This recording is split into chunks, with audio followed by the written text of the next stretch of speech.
अस्सलाम वालेकुम Pakistan and good morning Pakistan. कैसे हैं आप लोग? और हमेशा की तरह देती हूँ दुआ, खुश रहें, आबाद रहें, अपनों के साथ रहें, एक दूसरे का ख्याल रखें और ख़ास तौर पे अपने वालिदैन का, जो अल्लाह पाक का बहुत ही कीमती तोहफ़ा। इस दुआ के साथ मैं अपने morning show good morning with सभी का आगाज़ करती हूँ और शुक्र बजा लाती हूँ और मैं अपने रब का, जो दिलों के भेद बहुत बेहतर जानता है। अच्छा जी, हम अपने प्रोग्राम का आगाज़ कर चुके हैं और बात करूँगी, अगर मैं बहुत सारी बातें, ऑफ कोर्स जब मैं आपके साथ इंटरेक्शन में आती हूँ तो पाकिस्तान के बारे में भी गुफ्तगू होती है, मईशत के बारे में भी गुफ्तगू होती है और हमारे यूथ टैलेंटेड लोगों के बारे में गुफ्तगू होती है। और मेरा एक शो और भी आप देखते हैं, every Wednesday pride of Pakistan, जिसमें पाकिस्तान के नामवर लोग, शख्सियात जिन्होंने अपनी ज़िंदगी का एक कलील, जैसे बोलते बहुत ज़्यादा हिस्सा जो है अपने प्रोफेशन को एक अच्छे एफर्ट और इंसानियत की खिदमत को दिया। ये बहुत अच्छी बात है कि हम डिफरेंट प्रोग्राम के थ्रू हम उन लोगों को सामने लेकर आते हैं जो बिहाइंड, जिन्होंने ज़िंदगी को बहुत ज़्यादा लंबा ड्यूरेशन दिया अच्छे एफर्ट्स करने में।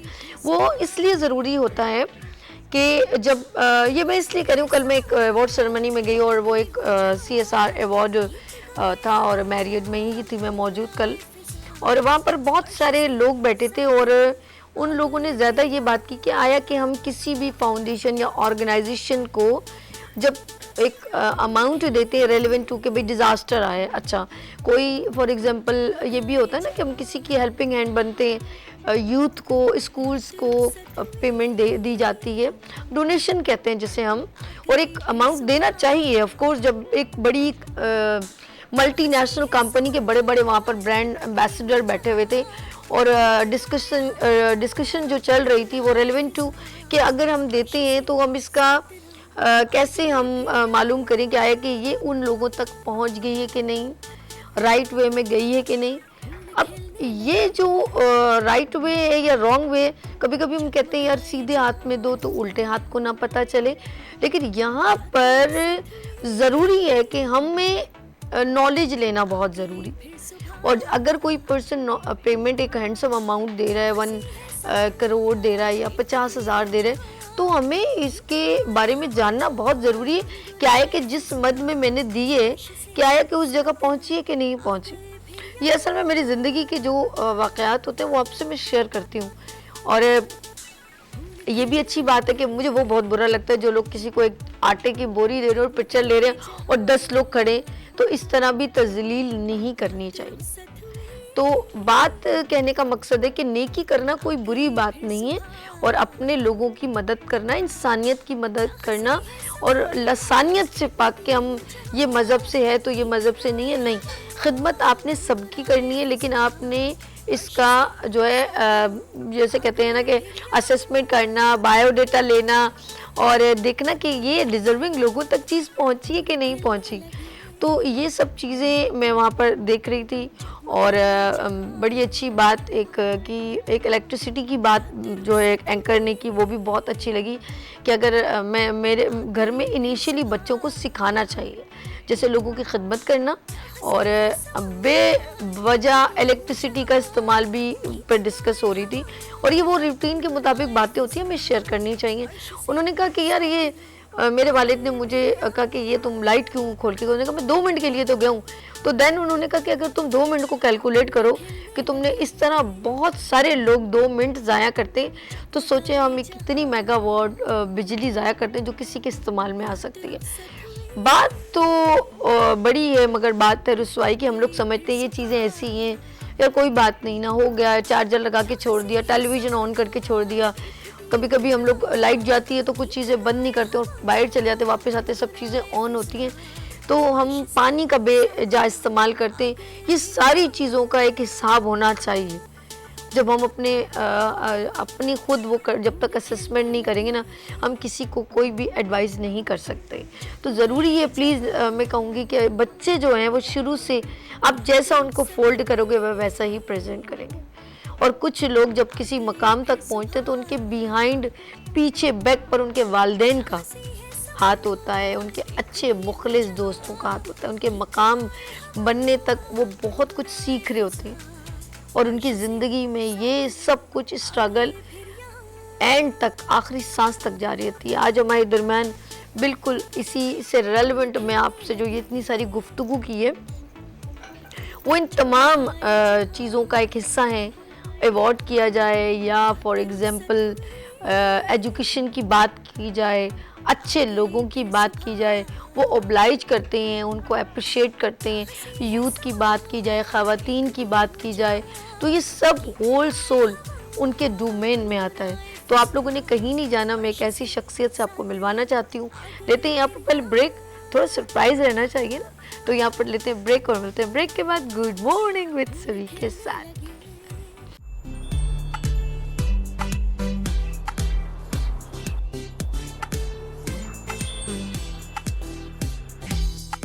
रसूल पाक के पैगाम को हम आम करने आए हैं, हम आपके लिए इबादते रमज़ान लेकर आए। तमाम आलम इस्लाम को रमज़ानुल मुबारक की बहुत बहुत मुबारक हो। और पीनस टीवी पर जो इबादत रमज़ान बड़ी अच्छी ट्रांसमिशन है और आपकी इस ट्रांसमिशन के तवस्सुत से भी मैं तमाम आलम इस्लाम को मुबारकबाद पेश करता हूँ और दुआ करता हूँ कि अल्लाह इस महीने की सारी इबादत को आपकी और हमारी सबकी इबादत को कबूल फरमा। देखना ना भूलिएगा इबादत रमज़ान शाम 4 बजे से मगरिब की अजान तक ओनली ऑन वीनस एचडी पर। रसूल पाक के पैगाम को हम आम करने आए हैं, हम आपके लिए इबादते रमज़ान लेकर आए।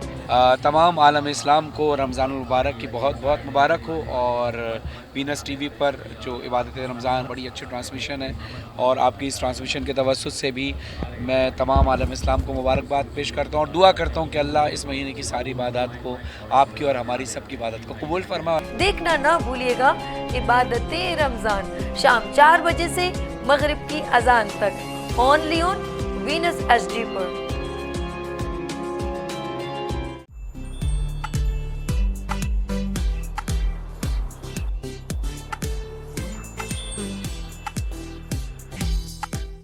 Welcome again, good morning with सभी आपके खिदमत में एक बार फिर हाजिर है।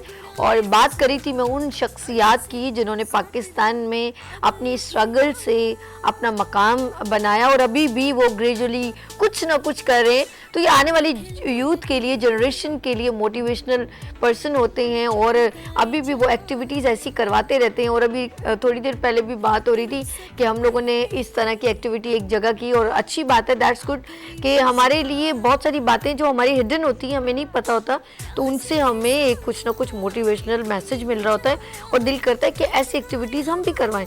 तो यहाँ पर बहुत सारी बातें की जाएंगी, बहुत सारी गुफ्तगू है।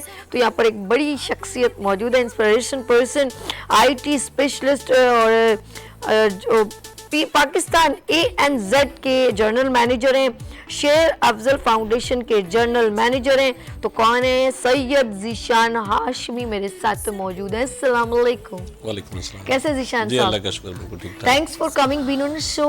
आप यहाँ तशरीफ लाए और लॉट्स ऑफ वर्किंग, आपका बहुत सारा काम है और मैं दुआ करती हूँ कि अल्लाह करे ज़ीशान भाई आप और ज़्यादा तरक्की करें। Thank you very much. अच्छा जी, पहला क्वेश्चन ये कि अभी थोड़ी देर पहले आपने कहा कि हम लोगों ने यूथ के लिए एक्टिविटीज़ जो हैं कंडक्ट कर रहे हैं। तो पहले तो मैं पूछूंगी कि ज़ीशान, हु इज़ ज़ीशान? ज़ीशान कौन है? ज़ीशान हाशमी एक सिंपल सा इंसान है, छोटा सा। so sweet. कुछ नहीं, एक्चुअली देखें बात ये होती है, अभी आपने माशाल्लाह बड़ा अच्छा स्टार्ट लिया और उसके अंदर बहुत सारी चीज़ों को कवर किया। तो जब आप उसमें बात कर रहे होते हैं तो सबसे पहली जो चीज़ है, किसी भी चीज़ को बनाने में या अपनी पर्सनैलिटी को क्रिएट करने में सबसे पहले सेल्फ असेसमेंट की नीड होती है कि हमें ख़ुद पता होना चाहिए कि हम कहाँ पर खड़े हैं, अपने आप को कहाँ पर ले जाना चाहते हैं। अगर आपकी ज़िंदगी में कोई टारगेट्स हैं, कोई आपने गोल सेट्स किए हैं, तो अगर आप उसको लेके चलते हैं तो उस सूरत में तो आप जो है कामयाबी की तरफ जाएंगे। बट अगर आप स्कैटर्ड वर्किंग करते हैं, कोई आपका प्लान नहीं है, कोई आपने गोल सेट्स नहीं किए और आए माए शाएँ कर रहे हैं, तो ज़िंदगी के अंदर आप अपनी कामयाबी की तरफ तो जाएंगे, पैसा भी बहुत कमा लेंगे, लेकिन जो सेटिस्फिकेशन आपको खुद की तरफ से होनी चाहिए वो नहीं हो पाएगी। अब जैसे आपने एक सब बड़ी अच्छी बात की कि इस वक्त हम में जो सबसे इम्पोर्टेंट चीज़ मिस हुई है वो हमारी सेल्फ वर्किंग है। घर से बाहर जा रहे हैं तो लाइट्स को ऑन करके चले गए, ठीक है, लाइट जला दी, इस तरह के बेशुमार काम हम जिंदगी के अंदर कर रहे होते हैं और हम ये कहते हैं इट्स ओके, कुछ नहीं है, कुछ नहीं जा रहा, कुछ नहीं, ठीक है ना जी। बिल्कुल सही कह रहे हैं। लेकिन अगर जब हम एक पॉजिटिव एस्पेक्ट पे बात करते हैं और पॉजिटिव एस्पेक्ट पे बात करते हुए जब हम इन चीज़ों को देखते हैं और कैलकुलेट करते हैं तो पता लगता है कि हमने बहुत डिजास्टर किया है। अच्छा, अब ये डिजास्टर सिर्फ एक हम नहीं कर रहे, जब बहुत सारे लोग मिलके कर रहे हैं, जैसे कि आपने कहा कि अगर 2 मिनट किसी ने बिजली को ज़ाया किया, लेकिन अगर 2 लोगों को मल्टीप्लाई करते चले जाएं तो हमारी जो पूरी कम्युनिटी है, इस पूरी कम्युनिटी के अंदर सब लोग जो है एक जैसा बिहेव कर रहे हैं। बिल्कुल सही है, बिल्कुल सही। जब उनको मल्टीप्लाई करते हैं 1 by 1, 2 by 2, तो जब ये सारे लोग मिलके सब काम करते हैं तो इसका मतलब क्या होता है कि कम्युनिटी डिजास्टर आता है। हमारी जो डेवलपमेंट है वो डिस्ट्रक्शन में तब्दील हो जाती है। आज मैं आपसे कहूँ कि पाकिस्तान को अगर आप ले जाएं 20 साल पहले, तो 20 साल पहले वाले पाकिस्तान में आज के पाकिस्तान में अगर हम कंपेरिजन करें तो स्टेबिलिटी उस वक्त बेहतर थी आज की बनिस्बत। लेकिन अगर आप यूएई को ले जाएं 20 साल पहले, तो वो कहाँ था और आज कहाँ खड़ा हुआ है। तो इसका मतलब ये हुआ कि हम मिन हैसुल कौम वो वर्क नहीं कर रहे जो कि एक कौम की सूरत में, एक नेशन की सूरत में करना चाहिए। हर कोई ये कह रहा है मैं, हम ये नहीं कह रहे हम। तो दैट्स, अब देखिए हम जब भी राइवल की बात आती है, राइवल्स के अंदर सबसे बड़ा राइवल हमारा कौन है? इंडिया। हम इंडिया को गालियाँ भी देते हैं, हम इंडिया के साथ बात भी करते हैं, बट जब कंपटीशन की बात आती है, कम्पीट करने की बात आती है, तो आईटी सेक्टर में जाएं तो इंडिया आगे चला गया आईटी सेक्टर्स के अंदर, पाकिस्तान पीछे है, ठीक है। अरे सर जीशान भाई सॉरी, मैं कसम से मैं हैरान हो गई। उस दिन मैं वीडियो देख रही, इतनी सी डिब्बिया प्लास्टिक की, जी जी, जबकि हम लोग अक्सर एक्सपो में एग्जीबिशन होती है तो वो कुछ सब्जियों को काटने की एक मशीन है। मैं सिर्फ देखिए जो कहते हैं ना, चाहे जो तारीफ अगर हो तो चाहे दुश्मन की हो, अगर उसका कोई काम से सबको फायदा हो रहा है तो वो करना चाहिए। जी जी। आप यकीन करें, वो आप कभी एक्सपो जाएंगे ना तो वो सब्जियां काटने की एक छोटी सी मशीन है प्लास्टिक की, कोई इलेक्ट्रिसिटी नहीं, वो इस तरह। और यकीन करें वो 2 से 3 चीजें लो तो 1500 रुपए की वो दे रहा था, 250-300 की एक चीज। और आप यकीन करें वो इतनी सी डिब्बिया प्लास्टिक की है, उसने कहा ये 60 रुपए की है, और जितने भी निमको बनने के स्टाइल है, सवैयां, ये वो कहता है ये देखिए ये मैंने इसमें आटा डाला और प्रेस किया, ये उसकी शेप, उसकी डाइस छोटी छोटी प्लास्टिक की थी, 60 रुपए की कुछ भी नहीं। और यकीन करें बंदा कहे कि घर में कोई इन्वेस्टमेंट कर ले और इस तरह चीजें फ्राई कर करके डिफरेंट खूबसूरत शेप में, यानी हर शेप उसने 6-7 उसकी डाइस बनाई हुई थी, और उससे वो कभी वो सवैयां बना रहा है, कभी वो उसकी खूबसूरत फूल बना रहा है। मैं हैरान, मैंने कहा यार एज कम्पेयर टू अगर ये पाकिस्तान में होती तो 500-600 से कम वो डाई नहीं बेचती। देखिए मैं आपको बताऊं, महंगाई नहीं है, महंगाई हमने खुद ने की हुई है, ठीक है। देखिए सबसे इम्पोर्टेंट चीज ये कि कंट्रोल प्राइस की हम बात करते हैं। आप देखें अभी पेट्रोल बढ़ गया फिर एज यूजुअल, लेकिन इस पेट्रोल बढ़ने की मैं समझता हूँ कि ये लोग दुआ करते हैं कि पेट्रोल बढ़ जाए। उसकी रीजंस क्या है? देखें उसकी रीज़न ये है कि जब पेट्रोल 20 रुपये बढ़ता है तो हर बंदा अपने हिसाब से चीज़ों को फ्लक्चुएट करता है और इन्फ्लेशन के अंदर इजाफा कर देता है। सही। अच्छा, उसको ना कोई चेक एंड बैलेंस करने वाला मौजूद है, उसको ना कोई देखने वाला मौजूद है। एक दुकान पे एक चीज़ अगर 10 की मिले तो दूसरी पे 15 की है, तीसरी पे जाए तो 20 रुपये की है। मतलब पाकिस्तान में कंट्रोल प्राइस 0, ठीक है ना। अगर इन तमाम चीज़ों को देखा जाए, अब मैं आपसे कहता हूँ रमज़ान शरीफ आ रहे हैं, पूरी दुनिया के अंदर जो मुल्क होंगे वहाँ पे सेल्स लग जाएगी ना। बिल्कुल सही। हमारे यहाँ पे लोगों ने अभी से जो है जखीरा करना शुरू कर दिया, वो चीज़ों को शॉर्ट कर देंगे, बिल्कुल, और उस वक्त बेचेंगे, ठीक है। तो देखिए मैं फिर आपसे कहूँगा, अच्छा वो ब्लेम पता किसको करते हैं? क्योंकि आपने कहा ना हमारी वो नहीं है, पूछने वाला कोई नहीं है, तो वो क्या इल्जाम लगाएंगे या पीछे से ऐसे आ रहा है। देखिए पीछे कौन जाएगा मालूम करने के लिए? बात कह रहा हूँ कि ये सब, ये जो फिक्र है ना कि वज़ीर आज़म ने महंगाई कर दी, इसने कर दी, उसने कर दी, तो ये सब चीजें सब इंजॉय कर रहे हैं। सही।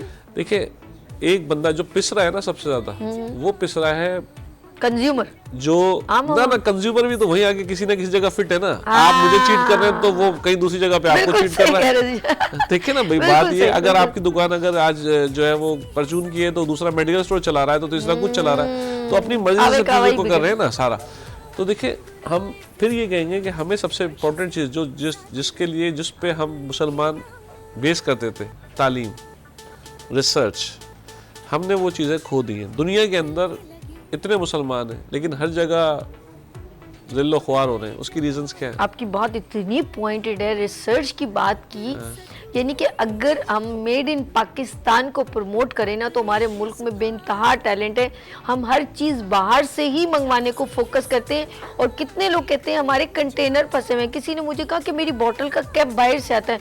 यानी कि हम लोग क्या, जिशान साहब, हम लोग कैपेबल नहीं है क्या? देखिए बात ये ना कि प्लानिंग का सारा गेम है ना। जैसे मैं आपको बताऊं, पाकिस्तान वो वाहिद मुल्क है और वो उस एरिया में आता है, इस पे 4 सीजन है। दुनिया के अंदर हर जगह पे 4 सीजन नहीं है ना। पाकिस्तान के अंदर सबसे बेहतरीन फ्रूट काश्त होता है, सब्जियां काश्त होती हैं, सब चीज़ें मौजूद हैं, ठीक है। लेकिन अब आप देख लें, आहिस्ता आहिस्ता एग्रीकल्चर लैंड्स के ऊपर जो है वो सारी कंस्ट्रक्शन होती चली जा रही है, आबादियाँ बनती चली जा रही हैं, ठीक है।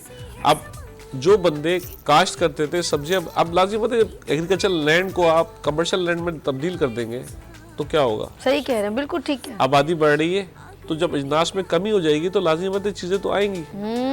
अब मैं जो बात कह रहा था, चाह रहा था कि देखिए हमने कम्पीट करते हैं किस पे, इंडिया से। मैं इंडिया की तारीफ नहीं कर रहा, मैं इंडिया की बताना ये चाह रहा हूँ कि वो लोग क्या करते हैं, वहाँ की जो कौम है और हमारी जो कौम है, इन दोनों में थोड़ा सा फ़र्क है। वो कौम कभी अपने मुल्क को गाली नहीं देती, वो पेट्रियोट इंडियन शो कर रहे हैं ना अपने आप को, बिल्कुल है नहीं, लेकिन शो कर रहे हैं।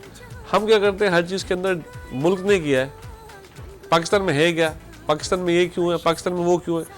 इवन आप जितने भी लोग जो यूनिवर्सिटी से पास आउट हो रहे हैं, जिसको गवर्नमेंट ऑफ पाकिस्तान तैयार कर रही है, जैसे ही वो यूनिवर्सिटी से निकलते हैं, उनका पहला जो टारगेट होता है वो ये होता है कि यार हम पाकिस्तान छोड़ के किसी दूसरे मुल्क में चले जाएं। बिल्कुल ऐसा, हुब्बुल तो वतनी खत्म जो हो गई। मुल्क के अंदर पैसा गवर्नमेंट ने उन बच्चों के डेवलपमेंट पे लगाया, वो जो उसके बेनिफिट्स उन्होंने पाकिस्तान के लोगों को देने थे, वो उन्होंने वहां पर नहीं दिए। उन्होंने क्या किया, उठ के वो जब दूसरे मुल्कों में चले गए, दूसरे मुल्कों में जाके।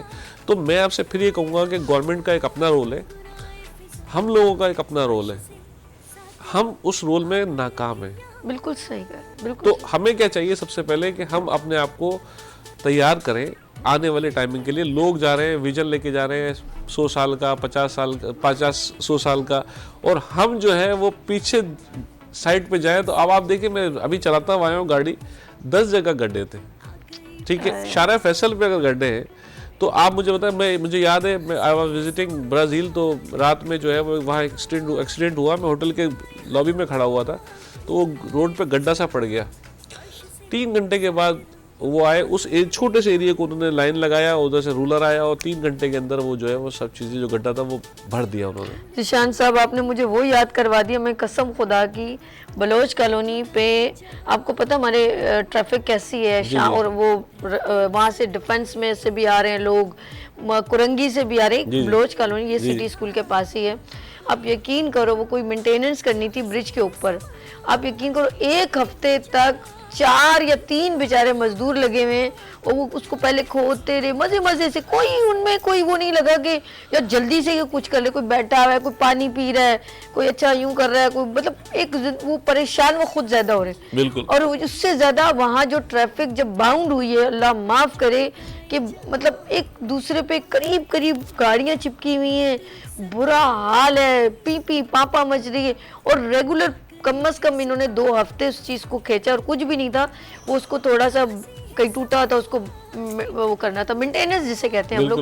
आप यकीन करें, आपने 3 घंटे की बात की ना, वो 3 हफ्ते तक जो लोग परेशान होंगे, सुबह में अलग और रात में अलग। सही बात है। तो मैं सिर्फ अभी, जैसे आपने ट्रेनिंग सेशन की बात की, तो अभी हमने ये किया है सेशन। वैसे तो हम लोग अवेयरनेस के प्रोग्राम्स क्रिएट करते ही रहते हैं, लेकिन अभी हमने एक लीडरशिप ट्रेनिंग का कराया था, 3 दिन का हमने।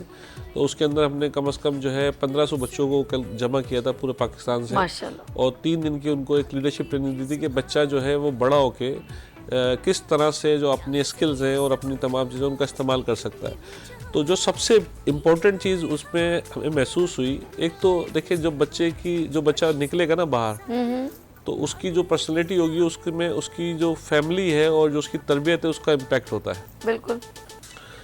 तो सबसे जो बड़ा मसला दिखा कि एक तो पेशेंस और एक टॉलरेंस पावर, ये ख़त्म हो गया है सब में। तो मैंने उन बच्चों से सवालात किए, बोला सर कोई भी बात होती है तो जब मैं हमको गलत काम करते हैं तो हमारी वालिदा हम पे शाउट करती हैं, गुस्सा करती हैं, चिल्लाती हैं। ऐसा ही है। वालिद साहब हमें डांट देते हैं, थप्पड़ मारते हैं, पिटाई कर देते हैं, ये हमारी सज़ा है। आहिस्ता आहिस्ता हम आदी हो गए, हमें पता लग गया है कि अब हम ये काम करके आएंगे तो हमें ये होना है। बिल्कुल। मेंटली तो प्रिपेयर। मैंने उन बच्चों को से पूछा, अच्छा ये बताओ कि जब कोई आपके साथ ये काम करता है तो आप क्या करते हो? बोला मैं भी चिल्लाता हूँ, मैं भी चीखता हूँ। तो क्या हुआ कि वो जो चीज़ आपके घर में हुई वो बच्चे की पर्सनैलिटी के अंदर, बच्चे के अंदर डेवलप हो गई। अब आपने देखा होगा रोड के ऊपर आप चल रहे हैं, ट्रैफिक का वैसे ही रुझान है, देखा रश लगा होता है, थोड़ा सा किसी के सामने आ जाए वो टेढ़ा मुंह बनाएगा, गुस्से की तरफ देखेगा, टक्कर लग जाती है, बाहर निकलेगा, शोर शराबा करेगा, ये करेगा। अगर आप यही चीज़ ले जाएं बाहर मुल्क के अंदर, अगर कोई ऐसी चीज़ हो जाती है वो उतरेंगे, सबसे पहले पूछेंगे क्या आपको लगी तो नहीं है, चोट तो नहीं लगी, क्या हो गया है। हमारे यहाँ सबसे पहले क्या पूछेंगे, ये चोट, गाड़ी को देखेंगे, चेक करेंगे कि गाड़ी को तो कुछ नुकसान नहीं पहुंचा, ये तो कुछ नहीं हुआ। तो आहिस्ता आहिस्ता आहिस्ता आहिस्ता हमने अपनी बहुत सारी बैड हैबिट्स को अपने अंदर पैदा कर लिया, डेवलप कर लिया। तो मैं समझता हूँ सबसे पहली जो चीज़ होनी चाहिए वो टॉलरेंस है, कि हम एक दूसरे को टॉलरेट करें। बिल्कुल सही। दूसरा जो सबसे इम्पोर्टेंट चीज़ है कि हमने कंपटीशन के चक्कर में सही और गलत को भूल गए। अपनी जीत के लिए हम सही और गलत दोनों करने के लिए तैयार हैं। ये बात भी बिल्कुल ठीक है। आपको अगर आगे निकलना है तो आप उसके अंदर गुड कंपटीशन करें, लेकिन हमारे यहाँ पर गुड कंपटीशन के साथ साथ बैड कंपटीशन चल रहा है। बस किसी तरह मैं ये काम करके इस जगह पे आ जाऊँ, चाहे वो गलत हो चाहे वो सही हो। बहुत अच्छी बात, बहुत प्यारी बात कही। तो, ऐसा है, ऐसा तो है। मैं ये कहता हूँ कि देखिए जी, मैंने जब यहाँ पे कराची में अपना सफर शुरू किया था, बेसिकली मैं तो मीरपुखास से हूँ और मैं सर्व में मैंने मीरपुखास को ज़्यादा किया है। तो जब मैंने कराची में आया तो मैंने कराची में 2-3 चीज़ें देखी। एक तो लोग जो है वो बहुत बड़ी बड़ी बातें करते हैं ना, कि जी करोड़ों की बातें, अरबों की बातें करेंगे। मैं ये कहता हूँ जो आप हैं वही प्रेजेंट करें, वो प्रेजेंट करें, उससे आपको ज़्यादा बेनिफिट मिलेगा। अगर आप आर्टिफिशियल कोई चीज़ क्रिएट करते हैं तो क्या होता है, उसको ओपन होना होता है, तो बाद में जब वो खुलती है तो सामने वाला शख्स बोलता है अरे यार ये तो झूठ बोल रहा था, ये तो टोपियाँ करा रहा था। बिल्कुल ऐसे ही, बिल्कुल ऐसे। तो मैं कई बार आपसे मिला हूँ, तो आपने हमेशा ये देखा होगा कि हमने पॉजिटिव अप्रोच पर बात की होगी, हमने कोई बिल्कुल ऐसे ही, फेंका फाकी नहीं की होगी किसी नहीं, के। अच्छी बात क्योंकि देखिए उसकी रीजंस ये हैं कि कोई भी काम कर रहा है, चाहे वो छोटा काम हो चाहे वो बड़ा काम हो, काम हो रहा है, काम हो रहा है। आप अपनी फील्ड के अंदर एक्सपर्ट हैं, हम अगर अपनी फील्ड में थोड़ा बहुत काम कर रहे हैं तो वो एक अलग चीज़ है। जो काम आप कर सकते हैं वो हम नहीं कर सकते। बिल्कुल सही। तो मैं फिर ये कहूँगा कि हमें जिस चीज़ की ज़रूरत है, एक तो सबसे पहले हमारी कौम को कि तालीम सही तरीके से ले। बिल्कुल हर बंदे के पास डिग्रियां बहुत सारी हैं, लेकिन उस तालीम का मतलब पैसा कमाना नहीं है, तालीम का मतलब शऊर है। हाँ सही कहा। तालीम का मतलब ये है कि शऊर इंसान को अपने आप को चेंज करना है, उन्हीं सोशल नॉर्म्स पर ढालना है जो कि सोशल नॉर्म्स को सिखाई गई है। सबसे ज़्यादा ज़ाब्ता हयात की बात करें तो नबी पाक सल्लल्लाहु अलैहि वसल्लम का जिक्र आएगा। तो आप देखिए ना, उनकी ज़िंदगी जो है अगर उसको आप देख लें तो सब कुछ सही हो जाएगा हमारे लिए। फिर तो कोई मुश्किल लेकिन नहीं। हम सबसे पहले बात करते हैं, हम सच्चे आशिक रसूल हैं, सब कुछ है, लेकिन बात जब अमल की आती है तो हम वो अमल कहीं नहीं करते, नजर ही नहीं आता, वो कहीं पर भी नहीं नजर आता। किसी ने कहा कि एक बात बड़ी मेरे दिल को चुभी। तो मैं वहाँ पर गया था, यूएस से गया, तो हम दोस्त बैठे हुए थे, तो वो एक दोस्त हमारा बार बार खाने से पूछता था पोर्क तो नहीं है ये, पोर्क तो नहीं है ये। तो हम उसको देखते थे तो हम पूछते थे, बोले अच्छा यार तू ये सवाल क्यों करता है। तो एक जगह पे हम गए, मियामी के अंदर थे हम लोग, तो हम बैठे हुए थे, तो उसने फिर वेटर से सवाल किया पोर्क तो नहीं है। तो वेटर जो था वो नॉन मुस्लिम था, मतलब इंडिया से था। तो उसने कहा यार मैं आपसे एक सवाल करूं। तो मैंने कहा जी बोले। उसने कहा यार मैं बहुत सारे मुसलमान को डील करता हूं, तो वो आके ये सवाल करते हैं पोर्क तो है, लेकिन साथ में जैसे आपकी टेबल पे शराब पड़ी हुई है, तो वो कभी ये नहीं पूछते ये शराब तो नहीं है। तो आपके मज़हब में शराब भी हराम है और पोर्क भी हराम है। तो जब पोर्क की बात आती है तो आप उसको इस तरह देखते हो कि यार ये मुझे नहीं खाना, अगर मैंने खा लिया तो ये हो जाएगा, लेकिन शराब भी तो आपके मज़हब में हराम है, ये तो आप बड़े प्राउड से पीते हो। आप बताएं, मतलब हमने कुछ चीज़ों को सेट कर दिया है कि यार ये चीज़ हमारे लिए ममनू है, ये चीज़ अपने बेनिफिट्स के लिए हम सब कुछ करने को तैयार हैं। ये वैसे एक बात, आपकी बात बहुत रेलेवेंट है। जैसे अभी ये कहते हैं ना, गोरों ने कहा कि मुसलमान का जो है खाना हलाल चाहते हैं लेकिन कमाना हलाल नहीं चाहते। तो ये इनकी बात से बिल्कुल रेलेवेंट है। अभी देखिए रमज़ान आएंगे ना, तो ये क्या है, ये कोई हलाल थोड़ी कहलाएगा। वैसे आप उनको तो फील ही नहीं हो रहा ना, क्योंकि उनके लिए ये कोई ख़ास मेजरिंग ही नहीं है कि यार ये मैं गलत तरीके से, एक अगर मेरे पास इतने की चीज़ आई है, मुझे इतने की बेचनी है, उसको आप ट्रिपल कीमत में बेच रहे हो, तो आप अपने बच्चों को हलाल, जब अपनी जनरेशन को आप इस तरह का खिलाएंगे तो फिर आप कैसी जनरेशन से उम्मीद करेंगे कि वो आपकी इज्जत करे या आने वाली नस्लों में वो अच्छी मोमेंट करे। लेट्स सी, आप लोगों ने कहीं नहीं जाना, ज़ीशान हाशमी मेरे साथ मौजूद हैं। लेते हैं यहाँ पर ब्रेक और मिलते हैं ब्रेक के बाद गुड मॉर्निंग विद सभी के साथ।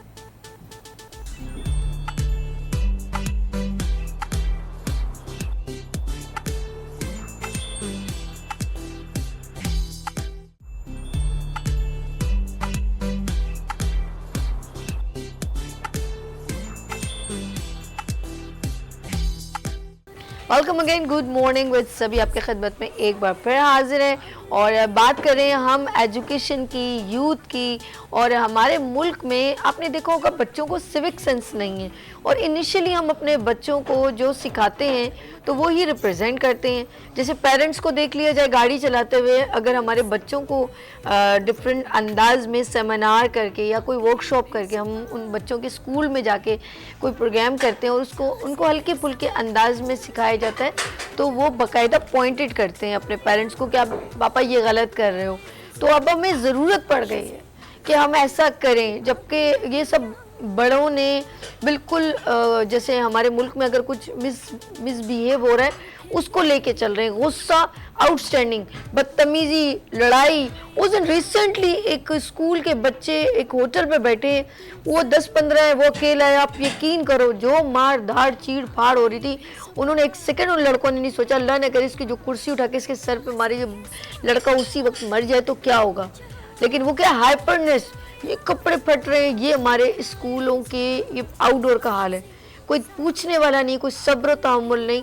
तो ये हमें अभी से हमें नज़रसानी करनी पड़ेगी और हमें नज़र रखनी पड़ेगी।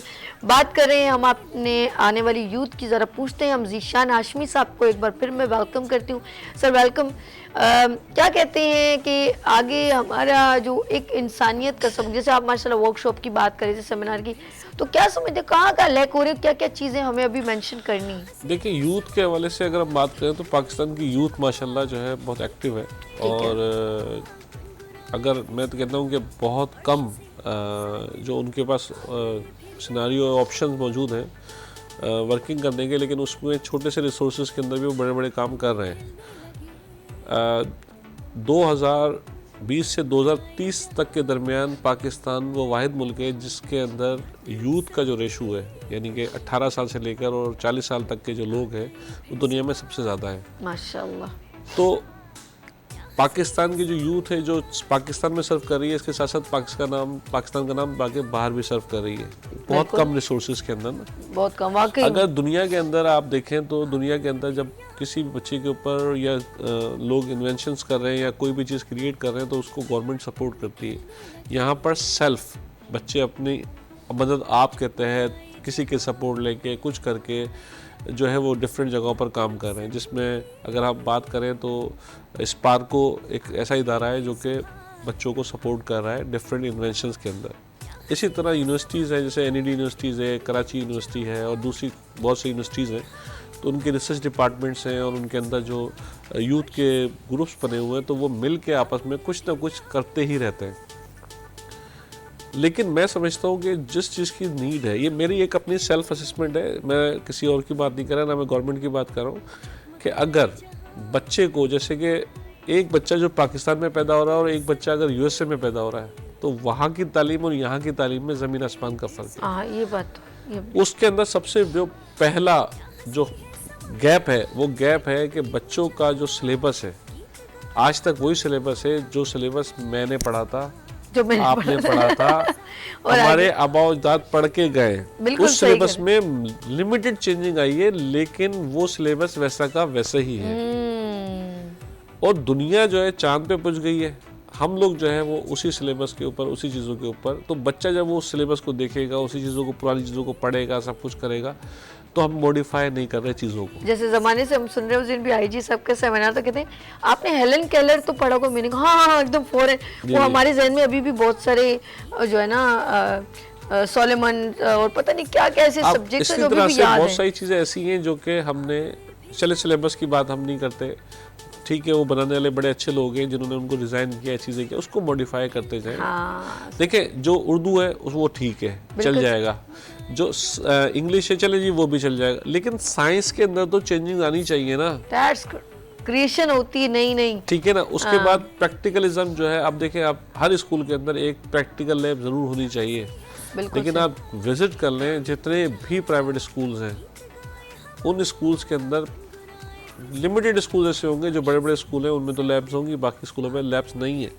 फिजिक्स की लैब्स होती है, साइंस केमिस्ट्री की लैब होती है, बायोलॉजिकल लैब होती है। बिल्कुल सही कह रहे हैं। अब अगर आप जैसे अभी मैं यहाँ पर आया तो मैंने आपका किचन भी देखा, चीज़ें भी देखी, अगर सपोज दैट आप एक वहाँ पे लिख देती सभी किचन और आप यहाँ पर बगैर चूल्हे के और चीज़ों को प्रेजेंट करती, तो क्या आप हाँ कर सकती थी? पॉसिबल नहीं। तो 9th और मैट्रिक के अंदर अगर बच्चों के पास प्रैक्टिकल लैब्स ही मौजूद नहीं है तो वो क्या करेंगे, मुझे बताइए। पॉसिबल नहीं, सही कह रहे हैं। तो फिर वो रट्टा मारेंगे, जब रट्टा मारेंगे तो फिर वो कुछ नहीं कर सकते। इसी तरह फिर जो सबसे इम्पोर्टेंट चीज़ है जिसको ख़त्म होना चाहिए, मैं यहाँ पर हेड ऑफ करता हूँ और सलूट करूँगा मुशर्रफ साहब को कि उनके दौर के अंदर थोड़ा बहुत एजुकेशन और दूसरे डिपार्टमेंट में मेरिट आया था।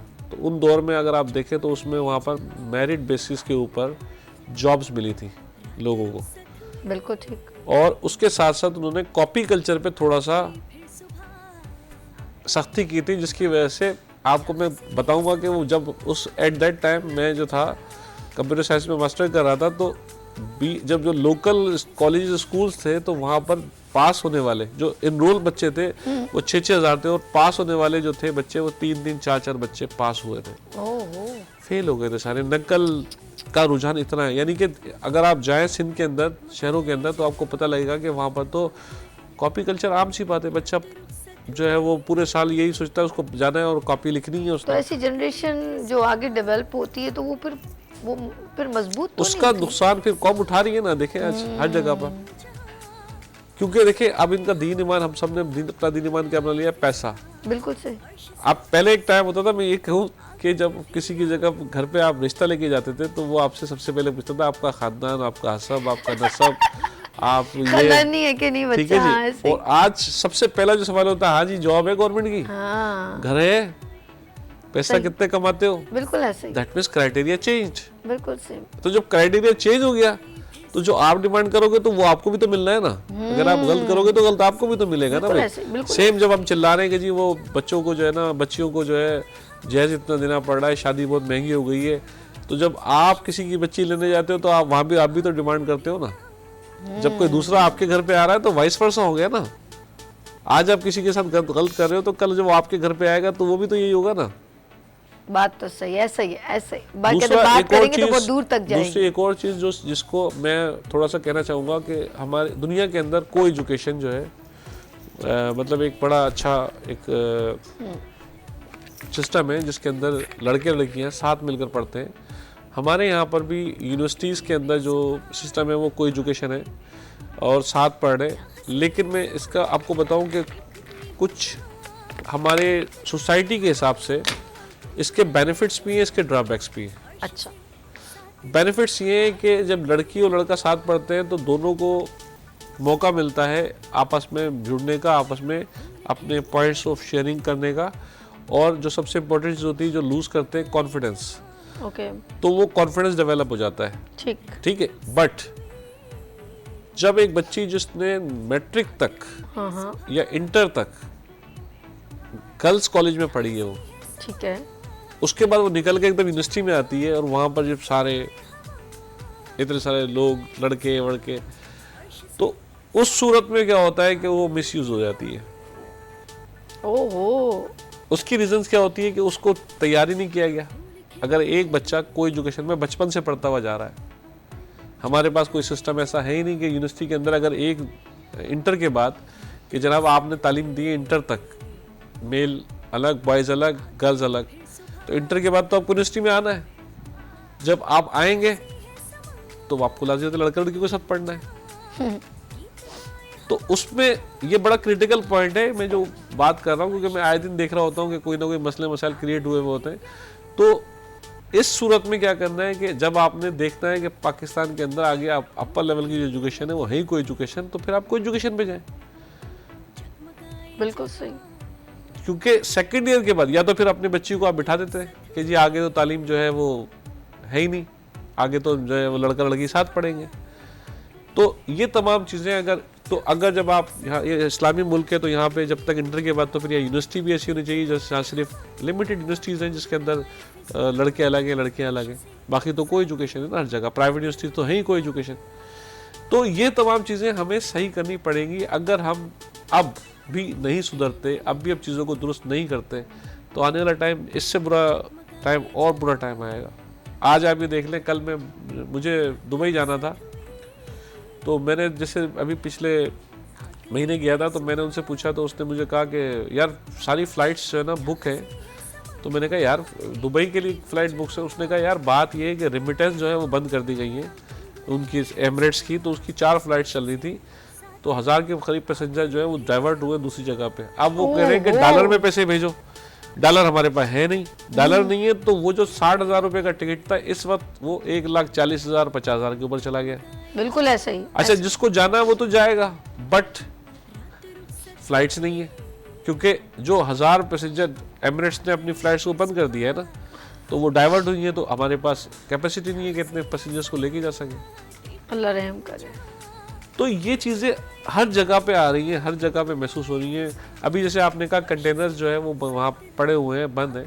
देखें मसला ये है कि हमारा मुल्क, आपसे भी मैं कहूँगा, देखें एक आदत डाल दी गई है इम्पोर्टेड की। इम्पोर्टेड सही है ना? ऐसे ही ऐसे ही। एक चीज़ आप रख दें पाकिस्तानी और एक चीज़ रख दें आप इम्पोर्टेड। बिल्कुल। तो वो पाकिस्तानी क्यों नहीं ले रहा, उसकी रीज़न क्या है? वो कहेगा ये पाकिस्तानी है, 2 नंबरी की है इसने। हाँ, हम लोग मेंटली प्रिपेयर ही नहीं है ना? बिल्कुल सही। जो चीज़ बना रहे हैं चोरी कर रहे हैं ना। हाँ, बिल्कुल। तो भाई फिर वो इम्पोर्टेड के ऊपर आपका बिलीव इसलिए जाता है कि यार ये चलो ठीक है थोड़ी महंगी है, लेकिन ओरिजिनल तो है।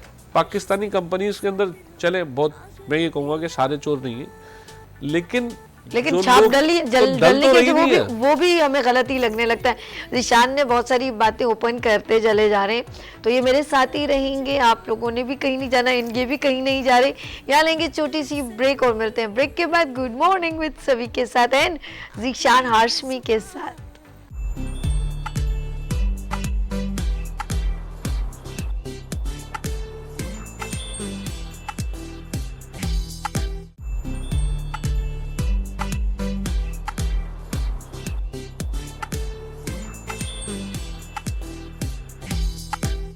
Welcome again, good morning with सभी। और ये है सबीज किचन और यहाँ पर आते हैं शेफ, अपने लजीज खानों को यहाँ शेयर करते हैं, रेसिपीज शेयर करते हैं। और आज भी हमारे दरमियान वो मौजूद हैं कि हमने बहुत पहले एक अपने गुड मॉर्निंग विद सभी के प्लेटफॉर्म से देसी तड़का कुकिंग कंपटीशन यहाँ पर ऑर्गेनाइज किया था, जिसमें कम से कम 60 यानी कि 60 शेफ ने पार्टिसिपेट किया था। फिर उसमें कॉन्टेस्ट में लोगों ने विनर भी किया था, और उसमें एक पर्सन है कैसे हैं जो देसी तड़का का हिस्सा बने, और वो है शेफ करामत। अस्सलाम वालेकुम। वालेकुम अस्सलाम। कैसे हैं आप? अल्हम्दुलिल्लाह ठीक, आप? और आप उसमें विन भी किया था? यस। ये तेरी अच्छा, ये इतनी सारी लड़कियों में एक बार इसको सब तंग कर रही थी शेफ को ना।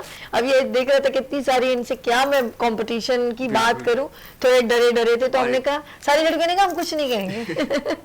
कैसा लगा था देसी तड़का कुकिंग बहुत कंपटीशन? जबरदस्त लगा था, और इतनी सारी लड़कियों में से एक लड़के को पोजीशन लेना वो बहुत बड़ी बात थी। कंपटीशन करना, लड़कियों से कंपटीशन करना तो बहुत ही टफ होता है। इसके बाद चले जी हम लोग डिश, अच्छा ये बातें भी हम चलती रहेंगी। डिश का आज क्या नाम है ये बताइए? जी, मेरी डिश का नाम है creamy egg white korma. Creamy egg white korma, और ये वो कोरमा जिसमें चिकन मुझे कहीं नजर, मैं ढूंढती रही मुझे नजर, क्योंकि कोरमे का कॉन्सेप्ट गोश्त से आता है, तो ये बड़ी हैरान नया कंटेंट है एग का। चले जी इसके इंग्रेडिएंट्स बता दे, फिर बिस्मिल्लाह करते हैं, साथ साथ ये पकता है हम गपशप भी करते हैं, ठीक है? करामत इसके इंग्रेडिएंट्स हमारे पास काजू, इसका मेन इंग्रेडिएंट है काजू। और हमारे पास हरी मिर्च, ग्रीन चिलीज मौजूद है, जिंजर गार्लिक मौजूद है। जिंजर गार्लिक का पेस्ट भी हम इस्तेमाल कर सकते हैं, और इसको हम साबुत भी इस्तेमाल कर सकते हैं। हमारे पास गरम मसाला है, ब्लैक पेपर है, सॉल्ट है, हमारे पास बटर है, हमारे पास योगर्ट है, हमारे पास क्रीम है, और हमारे पास एग्स हैं। ठीक है, बॉइल्ड ठीक है, छील के इन्होंने रखे हैं। ओके, ये और साबुत, और हमारे पास है ये सफेद जीरा, जी सफेद जीरा, लौंग और इलायची। ठीक है, अच्छा जी, हमने सबसे पहले क्या पतीला रखना है, क्या करना है अभी? सबसे पहले पतीला है, रखें आप इसके ऊपर, ठीक है। बिस्मिल्लाहिर्रहमानिर्रहीम, हम स्टार्ट करते हैं। सबसे पहले क्या आपने ऑयल डालना है? अच्छा, ऑयल हम मिसिंग दे रही, ऑयल भी है, आपने डिश के मुताबिक आपने यूज करना है, ठीक है जी। 1 टेबल स्पून हम ऑयल लेंगे। अच्छा, बस 1 टेबल जी स्पून? क्योंकि हम दोबारा इस्तेमाल करेंगे। अच्छा, मैं समझी कि महंगा बहुत हो गया तो इसीलिए करावत ने कहा नहीं जी मैम, इसको सिर्फ हम 1 टीस्पून करेंगे कि बहुत एक्सपेंसिव ऑयल है। नहीं, अभी हम तड़का भी लगाएंगे और फिर दोबारा हम जब इसको करके दोबारा फिर ठीक है। अच्छा करामत, आप माशाल्लाह मैंने देखा डिफरेंट इंस्टीट्यूट से आपने प्रॉपर ट्रेनिंग ली और बहुत अच्छी बात है कि हमारे जो आने वाली जनरेशन है वो फोकस कर रही है कि प्रॉपर तरीके से सीखना और उसमें शौक का इन्वॉल्व होना बहुत ज़रूरी है कि ये पैशन किसी काम का नहीं होगा तो हम वो काम प्रेजेंट नहीं कर सकते। तो करामत, आपकी आगे फ्यूचर प्लानिंग क्या है? कहीं आप किसी रेस्टोरेंट के अंदर जॉब करना चाहेंगे या अपना कुछ फ्यूचर में खुद रेस्टोरेंट ऑन करना है? इंशाल्लाह कि मैंने सोचा है कि मैं अपना खुद रेस्टोरेंट रन करूं इंशाल्लाह फ्यूचर। माशाल्लाह, दैट्स अ गुड रिस्पेक्ट, बहुत अच्छा है। हमने यही चाहिए कि आगे वाले जो इन्होंने इतनी मेहनत से शेफ ने कुछ सीखा होता है, ये कोई भी स्किल आपका है जो आपको इम्प्रूव करे तो हम उसको आगे लेके चले। यस, सबसे पहले बिस्मिल्लाहिर्रहमानिर्रहीम, लहसुन अदरक का पेस्ट जो इन्होंने थोड़ा सा ऑयल डाला था, इट्स अ यूनिक डिश है मैं ये कहूँगी। ठीक है, अच्छा जी, हल्के हल्के इन्होंने यस ओके। अब क्या ऐड करना है ज़्यादा? इसमें हम डालेंगे ओके, इसमें काजू। ओके, ओके, नेक्स्ट इसको हम थोड़ा सा सौते करेंगे। ठीक है।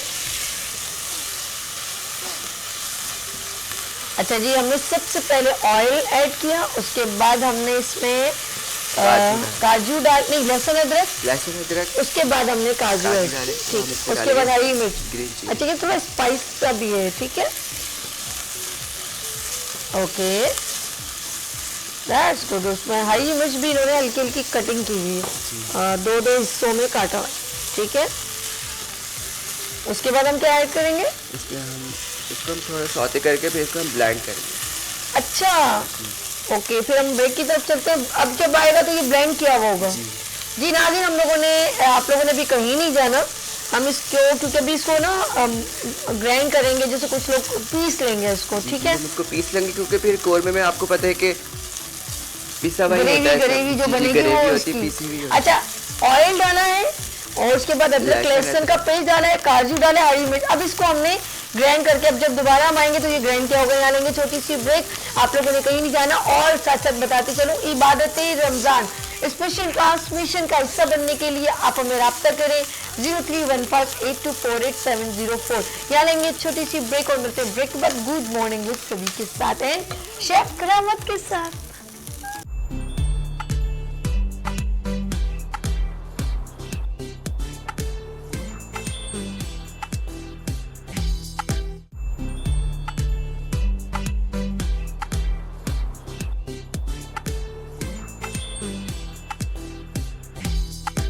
Welcome again, good morning with सभी, आपको खुशामदीद कहती है। और यहाँ पर बन रहा है जबरदस्त खाना और वो है शेफ करामत बना रहे। बताएं जी, वो आप 3 चीजें जो ग्राइंड करके ले आए हैं उसमें आप ग्राइंड कर लिया, अब हम इसमें ऐड करेंगे। ठीक है जी, क्या क्या चीजें बता दें? इसमें काजू, हरी मिर्च, लहसुन अदरक का पेस्ट, ठीक है जी। वाह, जबरदस्त।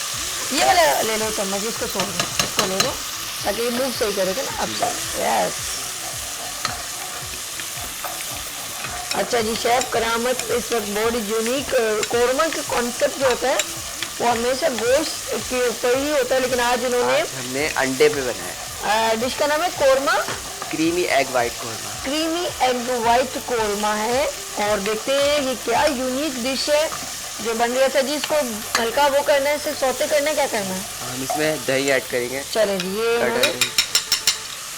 अच्छा, इसको हम साइड पे रख के ऐड करेंगे क्योंकि अगर हम इसमें गरम गरम दही डालेंगे तो फिर दही फट जाएगा। ठीक है जी, ठीक है, बिस्मिल्लाह। अच्छा जी, इन्होंने साइड पर, क्योंकि वो बहुत हीट अप में वो फिर फटने का चांस ज़्यादा हो जाता है। ठीक है जी, बड़ा अच्छा हमने क्रीमी एग कोरमा बना रहे हैं। चलें जी, बिस्मिल्लाह। बिल्कुल इन्होंने और आहिस्ता आहिस्ता इन्होंने उसके साथ ग्रेवी की बहुत ज़रूरत होती है। और इन्होंने अब क्या सेकंड क्या स्टेप है इसके ऊपर? इसके ऊपर हम थोड़ा सा पानी ऐड करेंगे। ठीक है। अच्छा, ऑयल को जरा सा कवर करिए, हाथ लग के नीचे न गिरे। मुझे दे दो, मैं इसको कवर कर देती हूँ, क्योंकि ये ना हाथों से चीज़ गिर जाए और बिल्कुल इनको भी एहतियात करना है। अच्छा, इसको भी बॉईल कम से कम होना चाहिए। बॉईल अभी होगा जी, बॉइल्ड होगा। और उसके बाद क्या डलेगा? इसमें हम साथ साथ सॉस अच्छा, मसाले ऐड करते रहे और साथ साथ मिलाते रहेंगे क्योंकि वो दही फट ना जाए। सबसे पहले ये टीस्पून हमारे पास है black pepper, okay, and 1 teaspoon हमारे पास है पिसा गरम मसाला। ठीक है, ओके, 1 टीस्पून इन्होंने ऐड किया। और हस्बे जायका नमक, और हस्बे जायका हम सॉल्ट ऐड करेंगे। जी, ये इसको मूव करते रहे ताकि इसकी ग्रेवी जो है, जो दही ऐड किया है, वो फट ना जाए। ठीक है जी। और नेक्स्ट हमारे पास बड़ा ज़बरदस्त सा और अच्छी सी प्यारी सी खुशबू भी आ रही है। और नेक्स्ट हमारे पास बटर, और ये साबुत, ये तो भंगार के लिए इस्तेमाल होगा। अब क्या क्या है? क्रीम एंड बटर, ये मक्खन रह गया है और एग है और ये क्रीम रह गई है। अच्छा जी, ये इसकी शेप जी। अब क्या करना है चंदा? यस, छुरी इतनी खतरनाक स्टाइल में तुमने उठाई है, हैं? अल्लाह खैर करे। सबसे ज्यादा कौन सपोर्ट किया यहाँ तक पहुँचने में करामत? सबसे ज्यादा सपोर्ट मेरी मम्मा ने मुझे बहुत सपोर्ट करा यहाँ पे। माशाल्लाह। क्या नाम है इनका? नाहिद। नाहिद बाजी, आपका बेटा बहुत अच्छा है और माशाल्लाह आगे बढ़ना चाहता है। आप इसी तरह जैसे आप सपोर्ट कर रही हैं, और इस बच्चे को कहते माँ बाप हमेशा ही सपोर्ट करते हैं। माँ बाप तो हमेशा ही सपोर्ट करते हैं। शादी भी हो जाए फिर भी सपोर्ट उनकी खत्म नहीं होती। अच्छा जी, इसको हम साइड पे, अब नेक्स्ट क्या करना है? हमारे पास जो ये एग्स है, हम इसके हम कट लगाएंगे। अच्छा, ताकि जो हमारा मसाला है वो इसके अंदर तक चला जाए। ये भी अच्छा है। ऐसे चिकन तो है नहीं, एग से ही गुजारा कर ले, लेकिन ये भी है चिकन के ही है क्या? ये भी मुर्गी के ये भी मुर्गी के ही है ना। तो इसीलिए यहाँ पर हम दिल को तसल्ली देते हुए, और चिकन क्रीमी एग कोरमा। अच्छा, क्रीमी इसीलिए क्योंकि इसमें क्रीम ऐड हो रही है। जी, दैट्स गुड। इन्होंने कहा कि इसके अंदर जरा सा फ्लेवर आ जाए। जी बिल्कुल। ओके जी। बस क्या है? अच्छा, ये इसके अंदर जरा सा फ्लेवर के लिए उन्होंने कट्स लगाए। चले जी, हम चलते हैं आगे। नेक्स्ट क्या रहेगा? आगे नेक्स्ट हमने तड़का लगाना है। ठीक है। अच्छा, बटर का है? जी, बटर का है। अच्छा, स्पून है आपके दो? ये लो, बस सही है। ठीक है, ले कर लिया। अच्छा, देसी तरीका सही है, गुड है। ओके, देसी तरीका हम इस्तेमाल करेंगे। देसी तरीका इस्तेमाल करते हुए शेफ ये ओके। और इसको हल्का सा इन्होंने क्या किया, फ्राई पैन में गर्म करें। करामत, इसको यार ये ट्राई कीजिएगा, मुझे भी बड़ा यूनिक सा लग रहा है कि पहली बार ऐसी डिश बन रही है। पहली बार अंडे का कोरमा। लोग सुनते हैं कि अंडे का कोरमा पहली बार, मतलब पता होना चाहिए ना कि अंडे का भी कुछ बन सकता है, क्योंकि अंडा तो हमारा, अंडे के बगैर तो नाश्ता होता ही नहीं है। अंडे का वो क्या बोलते हैं, हलवा है, अंडे का खुगीना है, अंडे का सालन है, वो तो सुना था, लेकिन ये जो है कोरमा है, ये पहली बार सुन रहे हैं। ठीक है, और ये यूनिक डिश है। और ये खुद से क्रिएट की थी या कहीं देख के क्या टीचर ने समझाई थी? कुछ खुद की भी है, कुछ अच्छा मिक्सचर है। जी, मिक्सचर है। रेसिपी तो ऐसी ही बनती है, मिक्सचर। अच्छा, आपने अभी तक ऑनलाइन या फेसबुक पे अपनी रेसिपी शेयर कर रहे हैं? मैं फेसबुक यूज नहीं करता।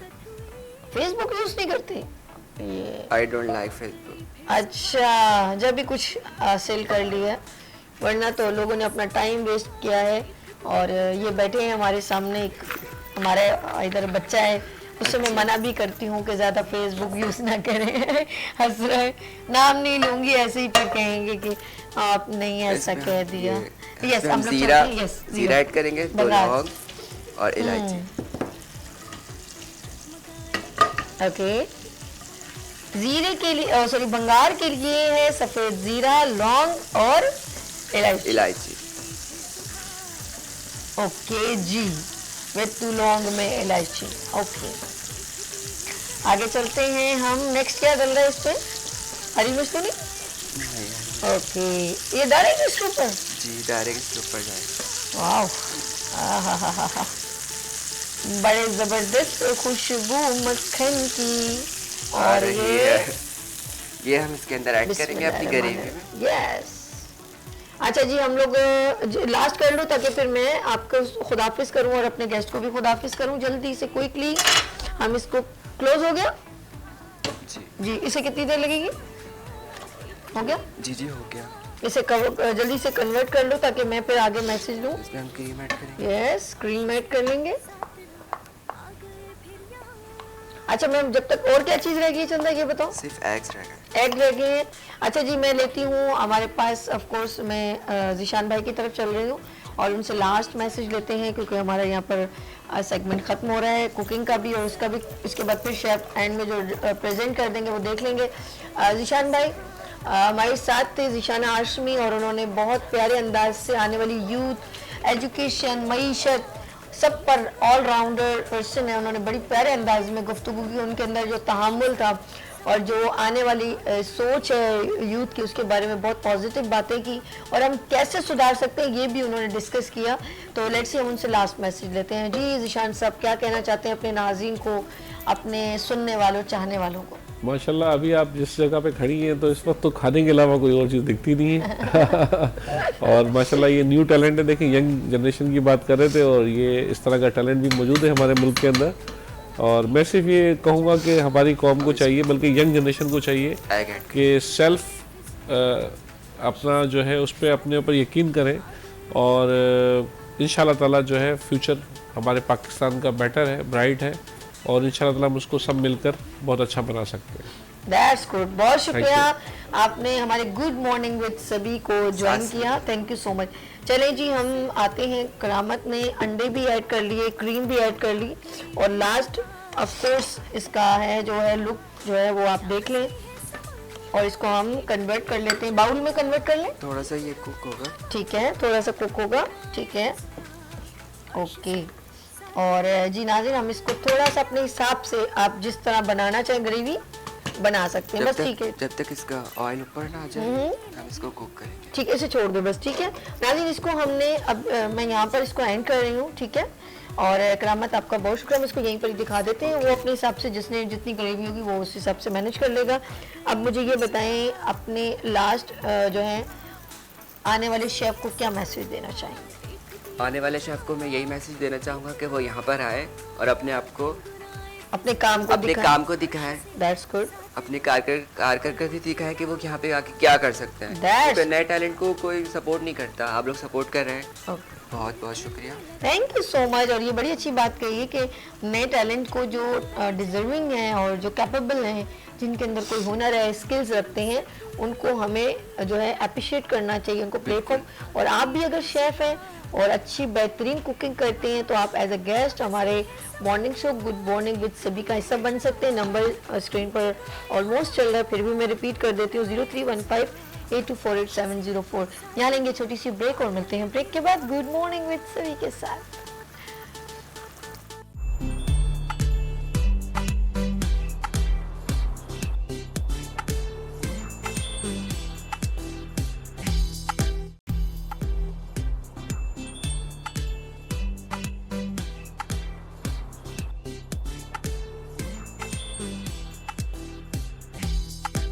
एक बार फिर खुशामदीद कहती हूँ गुड मॉर्निंग विद सभी में। और एवरी फ्राइडे आपको मालूम है कि हम मुख्तलिफ बीमारियों की यहाँ पर गुफ्तगू करते हैं और आपको अवेयर करते हैं।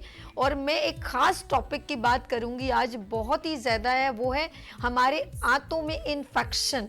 और आंतों का इन्फेक्शन जब बढ़ जाता है, हमारी असल में बड़ी आंत होती है, एक छोटी आंत होती है, और उसी आंत से जो है हमारा स्टूल भी पास होता है। अगर हमारे अंदर ये फूड रह जाए या किसी वजह से भी यानी कि आंतों में इन्फेक्शन बढ़ता जाए तो वो कैंसर बन जाता है। हमारे स्टूल से खून आना शुरू हो जाता है। हम लोग जो रफ़ाए हाजत जिसे कहते हैं, हमें उसमें प्रॉब्लम होने शुरू हो जाती है और वो बढ़ के हमारी किडनी में भी प्रॉब्लम कर सकती है, हमारा यूरिन पास करने में प्रॉब्लम होती है, हमारे ये जो नीचे नसें हैं वो दुखने लगती हैं, हमारी बहुत सारी बीमारियां फिर उससे जन्म लेने लगती हैं। ये स्पेशल आज टॉपिक है आंतों का इन्फेक्शन। और ये आंतों का इन्फेक्शन स्टार्ट कैसे होता है, ये रीज़न क्या है, बीमारियां ऑफ कोर्स हम लोगों को होती हैं, कुछ लोगों को एलर्जी होती है, कुछ लोगों को बीपी हाई होता है, कुछ लोगों को ब्लड प्रेशर होता है, वो कंटिन्यू कुछ ना कुछ मेडिसिन लेते हैं। जब ये मेडिसिन हम ज़रूरत से ज़्यादा लेना शुरू करते हैं तो वो हमारे कहीं ना कहीं जाके प्रॉब्लम्स करते हैं, और उन लोगों को भी आंतों का इन्फेक्शन होता है जो अपनी लाइफ स्टाइल को चेंज नहीं करते। ज़रूरत से ज़्यादा बड़ी बड़ी हैवी चीज़ें खाना, फास्ट फूड खाना, रेगुलर खाना, कोरमा, मसाले, चटनियाँ, मिर्चें, इस तरह की चीज़ें, हैवी पाए, ये वो कभी भी ये हाथ नहीं रोकते। और कोल्ड ड्रिंक ज़्यादा पीना, कोई भी आप मशरूब है जो ज़्यादा से ज़्यादा ड्रिंक्स में, सॉफ्ट ड्रिंक या हम समझते हैं, लेकिन वो बेसिकली आपके अंदर जाके आपके आंतों को यानी कि बहुत सारी मूजी बीमारियों का शिकार कर देते हैं। आज बहुत ही सेंसिटिव टॉपिक है, एसिडिटी होना, वोमिटिंग होना, बार बार फूड का वापस आना, आप पता नहीं आप क्या गलतियां कर रहे हैं। लेकिन ये इसकी रीज़न एक और भी है कि हम लोग बहुत ज़्यादा जो एलोपैथिक दवाइयों पर बहुत ज़्यादा तवज्जो देते हैं। तिब्ब नबवी में देखा जाए, हर्ब्स में देखा जाए, हर्बल मेडिसिन हमारे लिए बहुत सूटेबल होती हैं। हम कोशिश करें कि हम ये नबी सल्लल्लाहु अलैहि वसल्लम का भी एक वो है कि वो भी ज़्यादा से ज़्यादा जड़ी बूटियों को प्रेफर करते थे, और हमारे हर कुरान में जिन चीज़ों का जिक्र है हम उनको इस्तेमाल कर सकते हैं। तो मुझे बड़ा अच्छा लगता है कि मैं एवरी फ्राइडे मैं उस शख्सियत को यहाँ पर अपने साथ मॉर्निंग शो में ज्वाइन करती हूँ जो बहुत ही खूबसूरत अंदाज में हमें लेकिन उनकी नॉलेज देखें ज़रा, कई सालों की मैं कहूँगी कई सालों की मेहनत है। एक्यूपंक्चर की नॉलेज उनको है, होम्योपैथिक की नॉलेज उनको है, हर्बल की नॉलेज उनको है, तिब्ब नबवी की नॉलेज उनको है। ऑक्सफोर्ड की बात करूं या कैलिफोर्निया की बात करूं, 11 पुश्तों की बात करूं और तिब्ब नबवी की बात करूं, हिकमत की बात करूं, तो वन एंड ओनली मेरे प्रोग्राम की शहंशाह हिकमत में एक बड़ा नाम हकीम अस्करी साहब यहाँ पर मौजूद हैं एवरी फ्राइडे। अस्सलाम वालेकुम। जी वालेकुम वरहमतुल्लाह वबरकातुहू। कैसे हकीम साहब? अल्लाह की रहमत है, करम है। बहुत सेंसिटिव टॉपिक। जी आपने खासी रोशनी इस पे डाली, इसकी वजूहत वगैरह जो हैं वो आपने अच्छा इस पे इंट्रो दिया है, और मैं समझता हूँ कि इसके बाद से हम आगे इससे चलते हैं जी कि जो मसाइल, आंतों के मसाइल, मैदे और जिगर के मसाइल हैं, वो कैसे और मज़ीद हम उसको किस तरह बिगाड़ देते हैं। और असल में पेट जो है वो इमराज की माँ है। जहाँ जिस शख्स का पेट ख़राब है वो कभी भी सेहतमंद नहीं हो सकता, क्योंकि बुनियादी काम जो ग़िज़ा का है उसने मैदे और जिगर से बिल्कुल आगे इंसान की सेहत और बका के लिए काम करना है। बिल्कुल सही। देखिए जैसे हम ग़िज़ा को देखते हैं, जी जब हमारे सामने खाना होता है या तस्वुर में हम ग़िज़ा को लेकर आते हैं तो खाना जैसे ही नज़र आता है, आंखें खाने को देखती हैं, दिमाग ने फ़ौरन उसको डाइजेस्ट करने का सिस्टम बना लेता है। बिल्कुल ठीक है। फ़ौरन वो तमाम कैलोरीज़ को डिज़ोल्व करने के लिए बॉडी को और विटामिन्स के लिए उसके बॉडी का जुज़्व बदन बनने के लिए दिमाग ऑर्डर कर देता है। जैसे खाना हम मुंह में डालते हैं तो हमारे जिगर की 82,000 लेबॉर्ट्रीज़ जो हैं वो काम करना शुरू कर देती हैं। ओह माय गॉड, इतना जी हाँ जी ज़्यादा? हाँ, बिल्कुल। सरप्राइज। लिवर जो है वो दुनिया की ऐसी लैब है कि जो जैसे आपने खाना जुबान में डाला, लगाया, वो उसका फौरन सैंपल जो है जिगर से दिमाग में पहुंच गया। आपकी जो वो एक बार पहले भी मिसाल की जगह अगर हम इमली को देखते तो हमारे मुंह में पानी आना शुरू हो जाता है। ये मिसाल आपकी याद आ गई मुझे। इमली को देखकर हाँ, तो वो फौरन जो है वो या गोलगप्पे या कोई ऐसी जी, चीज। जी, हाँ जी। ठीक ठीक, हमारा दिमाग सबकॉन्शियस में वर्किंग शुरू कर देता है। एग्जैक्टली उसमें फौरी तौर पर काम शुरू हो जाता है। और इसी तरह जब ये लैब में जाता है दिमाग के, तो लैब से फौरी तौर पर उसका रिजल्ट आता है। अगर वो बॉडी के लिए हार्मफुल है, पॉइजन है, ठीक है, तो वो डाइजेस्ट नहीं होगा, बल्कि उसे वोमिटिंग हो जाएगी, कै हो जाएगी, बिल्कुल ऐसे और वो बाहर निकल जाएगा। ऐसे ही। उसको एक्सेप्ट नहीं करेगा, ऑर्डर नहीं होगा कि ये एक जिस्म के लिए एक मुनासिब ग़िज़ा है। बिल्कुल ऐसे ही। और ऐसे ही होता है कि जब आपको मोशन आ जाए, वो भी मोशन के ज़रिए भी उसको खारिज कर देता है। ओह, तो ये चीज़ें ऐसी हैं कि हमें देखना चाहिए कि हमारे जिस्म के तवाज़ुन को बरकरार रखना और सेहत को कायम रखने के लिए कौन कौन सी ग़िज़ाएँ हैं। आज हम आपको बताते हैं कि आपके आंतों के मसला, जिगर का मसाइल, मैदे के मसाइल जो हैं वो किस तरह आप पैदा करते हैं, और उसका इलाज और बेहतरीन मैं रेमेडीज़ जो है उसमें आपको इस प्रोग्राम में बताऊँगा। नाज़रीन ज़रा तवज्जो दीजिएगा, ये ख़ास प्रोग्राम है जो बच्चों से लेकर और बूढ़ों तक के मसाइल को ये हल करता है। बात यह है कि जब आप खाने का एहतमाम करते हैं तो उसमें किन किन चीज़ों का ख़ास तौर पर आपको बाकायदा तौर पर उसकी तवज्जो देना ज़रूरी है। मसलन सबसे पहले तो हम नाश्ता करते हैं और नाश्ता जो है वो पूरे दिन की उस पर आपका इन्हतात है कि आपकी पूरी ज़िंदगी सुबह से शाम तक जो है वो आपने बेहतरीन नाश्ता मुख्तसर और जामे अंदाज का आपने नाश्ता करना है। कोई कॉलर है तो कॉल। अच्छा, कॉल की इजाज़त है। जी, हेलो, कॉल अस्सलाम लेते हैं। वालेकुम। वालेकुम अस्सलाम, कैसी हैं आप? मैं ठीक हूँ जी, कैसी हैं आप? रुखसाना जैदी। रुखसाना जैदी, कह रही हिना जैदी जी। क्या पूछना है हकीम साहब से, सवाल क्या करना है मेरी प्यारी बहन? जी, मुझे हकीम साहब बहुत शुक्रिया कि आप यहाँ पर आए और आपने टाइम दिया, क्योंकि बहुत नॉलेज होती है आपसे, बहुत अच्छी चीजें बताते हैं माशाल्लाह। तो मैं आपको मतलब बहुत, जब भी आप किसी प्रोग्राम में आते हैं तो मैं जरूर देखती हूँ, क्योंकि जितनी नॉलेज आपको है वो मेरा ख्याल है बहुत कम लोगों को। हकीम आजकल ऐसे नहीं है जैसे आप है ना। तो शुक्रिया।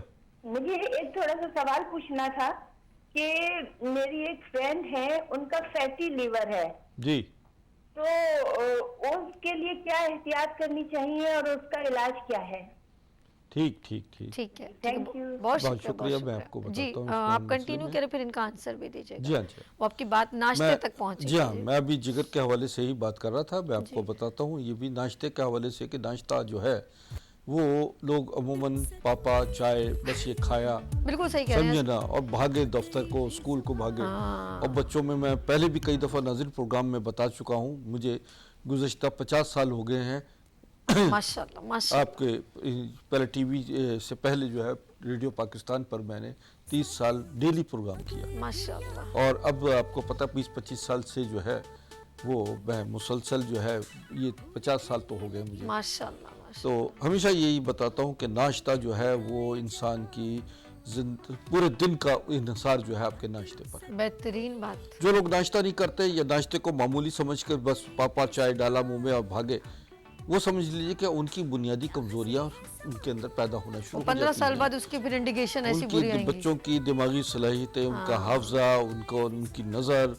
और उनका पेट, उनकी हाइट, उनकी ग्रोथ, उनकी सारी ज़िंदगी का जो उनको उस वक्त में मिलनी चाहिए ग़िज़ा, वो अगर ना मिले तो वो मेंटली, फिज़िकली और हर लिहाज से नामुकम्मल शख्सियत के तौर पर बाहर आते हैं। और जिनके माँ बाप बच्चों के लिए सबसे बुनियादी नाश्ते की तरफ तवज्जो देते हैं और जो बच्चे नाश्ते को वाकई एक मुकम्मल ग़िज़ा के तौर पर अपने पेट में डालते हैं, उनकी शख्सियत की तकमील, उनका हाफजा, उनकी नज़र, उनका लहजा, उनकी ज़ुबान, उनकी पूरी वजूद जो है एक मुकम्मल शख्सियत की तकमील की तरफ जाते हैं। ओके, ठीक। ये याद रखिए कि नाश्ता जो है सोना है, बेशक मुख्तसर हो लेकिन मुकम्मल हो। मिसाल के तौर पर मैं बताता हूँ कि बच्चों में सबसे पहले नाश्ते का सबसे पहले एहतमाम किया जाए, सब बैठे और बच्चा वही कुछ खाता है जो माँ बाप खाते हैं। बिल्कुल ऐसे ही। माँ बाप खुद तो चाय पापे खा रहे हो और बच्चे को कह रहे हो कि जनाब ये सेब खाओ और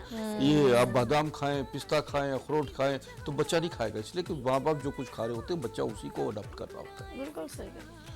तो बच्चे बाजू माँ बाप कहते हैं हमारा बच्चा कुछ नहीं खाता, भाई आप उसके सामने बैठकर खाएंगे तो बच्चा वही ग़िज़ा को इस्तेमाल करेगा।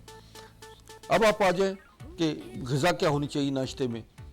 नाश्ते में देखिए एक चीज़ होती है कि आपका बेहतरीन नाश्ता कब होता है, जब आपके नाश्ते में दूध, दही, फल, सब्जियां, फ्रूट और शहद, पनीर, मक्खन, ये चीज़ें बिल्कुल महंगी ज़रूर हैं, बिल्कुल है महंगी, मगर आप अगर इस महंगाई नहीं, के उस दवाइयों से जो इतनी महंगी लेने से मैं वही आ बेहतर रहा हूँ, इस महंगाई के दौर में जब आप जंक फूड खिलाते हैं, जब आप उसको फास्ट फूड की तरफ लेके जाते हैं, जब आप उनकी 2-3 हज़ार बदपरहेजियाँ करवाते हैं और वो भी सैकड़ों रुपए की, हज़ारों रुपए की बदपरहेजियाँ होती हैं, और वो पॉइजन आप बच्चों को खिलाते हैं पैसा खर्च करके, बिल्कुल सही।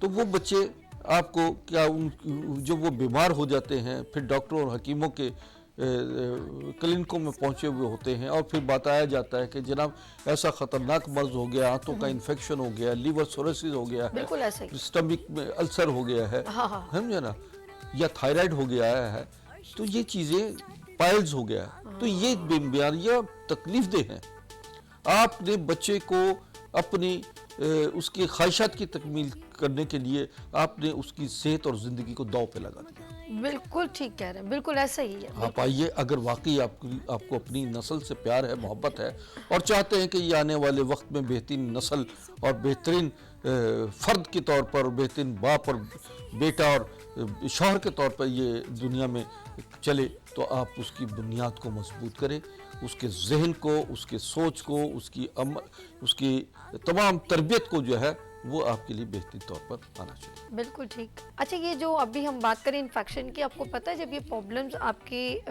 मतलब बिला वजह से फजूल खाने, जो डॉक्टर साहब ने अभी रोशनी भी डाली, तो आपको पता है इससे आपका एक्स्ट्रा चर्बी बढ़ जाती है, आपको गैसेस बनना शुरू हो जाती हैं, आपके ये गैसेस अभी अगर दिल पे असर कर जाए तो हार्ट अटैक का होने का चांस ज़्यादा होता है। बच्चों में बिला वजह की ये जो आप मतलब पिज़्ज़ा खाना या फास्ट फूड खाना, उनके स्टमक जो है वो वर्किंग सही नहीं करते, फिर छोटी छोटी बीमारियां उनको जो है पनपने लगती हैं। बात कर रहे हैं हम इन्फेक्शन की, आंतों के इन्फेक्शन जब बढ़ जाता है तो वो कैंसर बन जाता है, ऐसा है? बिल्कुल, इसकी एक्सट्रीम स्टेज जो ये है कि कैंसर की तरफ जा रहा है अभी। मैं बच्चों के लिए बहुत सारी जो इस वक्त मैं बच्चों से स्टार्ट यूँ ले रहा हूँ, बिल्कुल नहीं, बच्चे लापरवाही कर रहे हैं। असल में बुनियादी तौर पर बच्चों में आंतों का इन्फेक्शन बहुत है। बिल्कुल ठीक है। और मैं देखता हूँ कुछ खिलौने, कुछ ऐसी चीज़ें जो बच्चों को इस वक्त आ रही हैं। एक खिलौना मार्केट में आया हुआ है कि जो बच्चे उसको गोलक की तरह है और उसको हिलाते हैं और उसमें से कुछ केमिकल, 2 किस्म की गोलियां पीस के बच्चे डालते हैं और वो शीशे की एक नई किस्म निकली है जो बच्चों तक जो है तो वो इनहेल करते हैं उसको, और वो धुआं सा मुँह से निकलता है बच्चों के।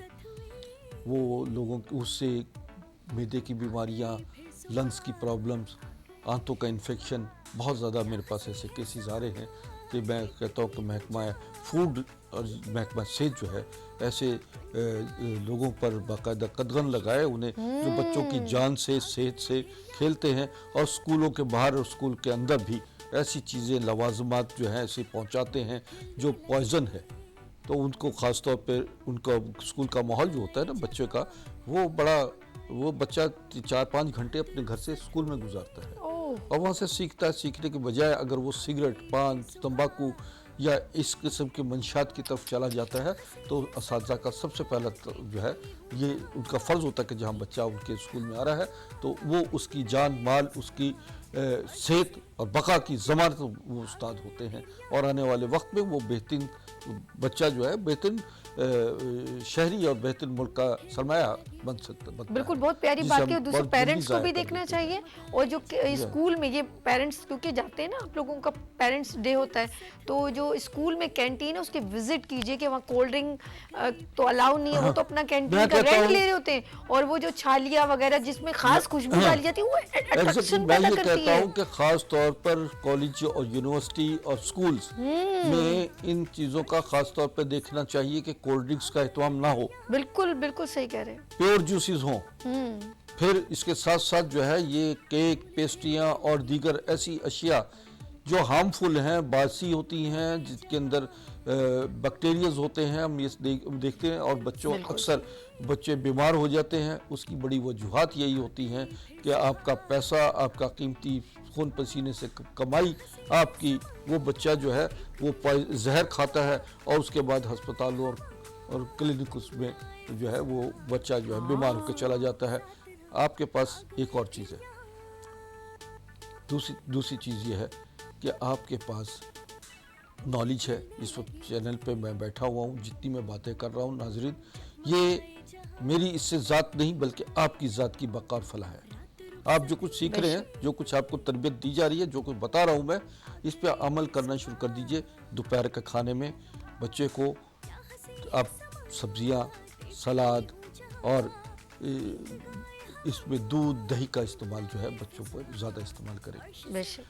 आपकी ग़िज़ा जो है उसका तयन क्या है, आप ये सबसे पहले ये देखा करें कि आप जो बच्चे को दे रहे हैं उसमें कितनी बुनियादी ज़रूरियात उसकी बॉडी की पूरी होती है। टाइफाइड जो है वो भी आंतों का इन्फेक्शन है। टाइफाइड आंतों में ख़ास तौर पर एक बैक्टीरिया है जो आंतों के ज़ख्म में चला जाता है और वो जब तक बाहर नहीं निकलता उस वक्त तक टाइफाइड रहता है। और इसी तरीके से आंतों का इन्फेक्शन जो बढ़ता चला जाता है तो ये कैंसर की सूरत बन जाता है। मेरे पास बहुत सारे ऐसे मरीज एक आ चीज़ रहे और हैं ऐड कर लें, कि आपने जो वो आपके जहन से शायद निकल गया, आपने बताना था। आपने देखा होगा कि जो आपने डायरिया की बात की है, ये इन्फेक्शन इससे भी काउंट होता है। अक्सर जो बच्चों को हर वक्त मोशन लगे रहते हैं वो इतने कमज़ोर हो जाते हैं और जी। ये बच्चों की फिर ग्रूमिंग रुक जाती है और थर में तो अक्सर बच्चे इससे बहुत मर जी, चुके हैं। मैं भी पहले ये जी, इसका हाँ, जिक्र कर भी बिल्कुल। चुका हूँ कि ये जो है मोशन जब जब तक मुस्तकिल आदमी लगे, का हाँ। इनका स्टूल सही नहीं होता बच्चों का, उस वक्त तक जो है ये ना समझा जाए कि वो हेल्थ की तरफ आ रहे हैं, बिल्कुल, बल्कि उनकी बॉडी में ऐसा इन्फेक्शन मौजूद आ गया है जिसकी वजह से वो अपना ना तो ग़िज़ा तौर पर सही तौर पर हज़म कर पाते हैं और ना ही उनके वो जो कुछ खा रहे हैं वो जुज़्वे बदन बन रहा है। बिल्कुल। बुनियादी तौर पर बच्चों को मिर्च, मसाले, अचार, चटनी और गोश्त इनका बेदरेग इस्तेमाल करना और ऐसे कुरकुरे और ऐसी चीज़ें जो हैं वो उसमें मिर्च और पापड़ मसाले भरे शापड़, हुए हाँ होते मैं हैं। समझ गई, और पापड़ मिर्चे शापड़ खाते मसाले हैं ना बच्चे हाँ, छोटी सही है। बड़ी छोटी उम्र में देखा है कि पाइल्स का यानी बवासीर का शिकार हो गए हैं जी, कभी कि जो उसके पखाने में खून आना शुरू हो ऐसा ही गया है। ऐसा ही ऐसा ही। तो ऐसी सूरत में अब नाज़रीन मैं आपको इसी तरीके से रात के खाने के बारे में बताता हूँ कि रात का खाना भी मुख्तसर हो। दोपहर का खाना बेशक आप डट के खाएं, लेकिन रात का खाना जो है मगरिब के वक्त में होता है।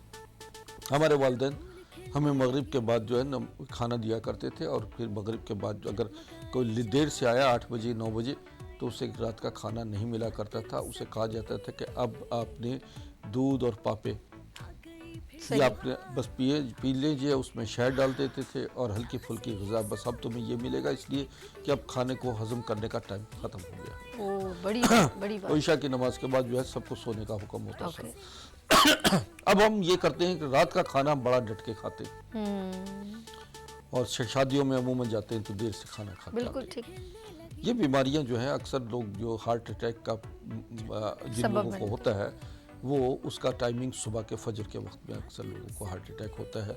और ये हार्ट अटैक जो है ये गैस अटैक भी होता है जिससे लोग हार्ट अटैक समझते हैं और वो वाइडो जो है वो उसमें दिल के जो है उसमें डिपार्टमेंट में चले जाते हैं कि जनाब कार्डियोवैस्कुलर हॉस्पिटल में चले जाते हैं। ओए हाय।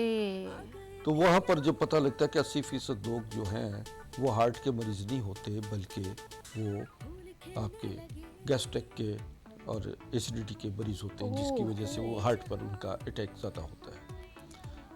तो और वो वहाँ पर जो है लाखों रुपए का बिल उनके बन जाते हैं। ओए हाय अल्लाह। आप खाने को जब तक हज़म ना करें उस वक्त तक बिस्तर पे ना जाएं। खाने में बुनियादी तौर पर सलाद, जौ का दलिया, जो सलाद है, दही है, रायता है बिल्कुल ऐसा। खाने में, रात के खाने में खास अच्छा तौर हाँ पर ना, खास तौर पे ठीक तो है। वो जौ का दलिया तो सुबह नाश्ते सुबह हम कहते नाश्ते हैं में कि ज़रूर खाया खाना करें। चाहिए। और इसी तरीके से आंतों के इन्फेक्शन के लिए आपको ख़त्म करने के लिए मैं आपको बताऊं कि कॉल आ गई है तो कॉल हाँ जी, बरकत बेगम फ्रॉम हैदराबाद। अस्सलाम वालेकुम। वालेकुम अस्सलाम। मेरी प्यारी बहन क्या पूछना है डॉक्टर साहब से? डॉक्टर साहब ये पूछने में कि मतलब ये जिगर में जैसे मतलब तकलीफ हो जाती है, गैस हो जाता है, तकलीफ होने लग जाती है। समझ आ रही है डॉक्टर साहब? नहीं, कुछ समझ नहीं आया, आप जरा थोड़ा सा एक बार फिर डॉक्टर साहब से बात कीजिएगा ज़रा प्लीज़। जी फरमाएं। अच्छा शहजाद भाई, आप इनसे सवाल ही ले लें, शायद लाइन जो है ड्रॉप हो रही है। जिगर में इन्फेक्शन है, अच्छा सवाल करना चाह रहे थे जैसे उम्र क्या है, कब से है, ट्रीटमेंट क्या करवाई, तो ये 2-3 सवाल पूछना चाह रहे थे हम लोग। अच्छा कोई बात नहीं, वो आवाज़ अच्छा इनको जिगर का लिवर मर्ज जो है वो लाहक है, इन्फेक्शन सही आ है रहा ना? आर्ज़ा है, है। रैशेज होंगे।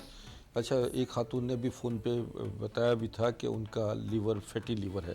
ओए हुई। तो फैटी लीवर जो है वो असल में इसका इलाज बहुत आसान और बहुत सहल किस्म का सस्ता भी इलाज है, लेकिन आपको ज़रा थोड़ा सा तवज्जो से सुनना है। जो मैं नुस्खा आपको बताऊंगा उस पर अमल करना है। एक तो फैटी लीवर का मकसद 2 चीज़ें होती हैं कि लीवर में इन्फेक्शन की वजह से स्वेल हो जाता है, हाँ, वर्म आ जाता वर्म आ है, जाता और वो वर्म जो है वो फैटी लीवर की तरफ भी आता है। या दूसरी सूरत है आप में चर्बी आ गई है लीवर पे और वो चर्बी की वजह से भी लीवर फैट अच्छा। हो गया है। अगर बात कर लीजिए दोबारा, वो जी लाइन हाँ। पर है, सलाम कीजिए। तो जी लाइन पे आ गई तो जी जी बात कीजिए, जी, ये क्या फरमाइए। बात कीजिए जी। हेलो जी अच्छा जी अस्सलाम फरमाइए। जी मेरे जिगर में तकलीफ होती है, जैसे मतलब दर्द होता है जिगर में, खाया नहीं जाता, हाँ हाँ ओहो, जिगर का प्रोग्राम है। ठीक है। अच्छा जलन होती है सीने में जी जी और दर्द भी होता है आपके जी जी जी दाईं तरफ? जिगर में दर्द, जी जी ठीक, चले बहुत शुक्रिया, ठीक बहुत है, मैं भी शुक्रिया। आपको बताता हूँ। अच्छा मैं डॉक्टर आपका साहब मसला। बताते हैं, नाज़रीन आप लोगों ने कहीं नहीं जाना, यहाँ लेंगे छोटी सी ब्रेक, उसके बाद वो एक ऐसी होम रेमेडी बताएंगे जो तमाम लोगों के लिए बेहतरीन है, जिनको एसिडिटी होती है, खट्टी डिकारें आती हैं, खाना हजम नहीं होता, भूख नहीं लगती, तो इस होम रेमेडी के लिए पेपर पेन रेडी रखिएगा। और यहाँ लेंगे छोटी सी ब्रेक और मिलते हैं ब्रेक के बाद गुड मॉर्निंग विद सभी के साथ और हकीम अस्करी साहब के साथ, और उनका देखते हैं स्पेशल पैकेज भी। मसीहुल हिंद यानी हिंदुस्तान का मसीहा, जिन्होंने मलका बरतानिया विक्टोरिया और इनके वालिद जॉर्ज हश्तम का इलाज उनकी दावत पर लंदन बिकिंगम पैलेस में किया। आप प्रोफेसर डॉक्टर हकीम अस्करी मसीहुल हिंद जनाब हकीम सैयद महमूद अली शाह देहलवी के परपोते हैं। हिंदुस्तान और पाकिस्तान की 7 रियासतों सल्तनत उस्मानिया, हैदराबाद दक्कन, मालेरा कोटला, रामपुर स्टेट, लोहार स्टेट, सिंध की खैरपुर मेरस, खैरपुर स्टेट, सहारनपुर और जूनागढ़ स्टेट के शाही तबीब, जिनका खिताब था हाजी कुल हिंद यानी तबी स्कॉलर ऑफ इंडिया, हकीम सैयद जफरयाब अली शाह देहलवी के परपोते तबीब शाही अमायदीन सल्तनत, ईरान, अफगानिस्तान, उर्दन, पाक और हिंद के मुमताज शख्सियात के मुआलिज तबीबुल असर हकीम सैयद जफर अस्करी के फर्जंद वालिय रियासत नवाब जूनागढ़ के शाही मुआलिज, अमेरिकन क्वालिफाइड मुआलिज, चाइनीज, अरबी, इंडियन होम्योपैथ, नेचुरोपैथिक, आयुर्वेदिक, यूनानी और तिब्ब नबवी जदीद और कदीम तरीके इलाज के माहिर प्रोफेसर डॉक्टर हकीम सैयद अस्करी।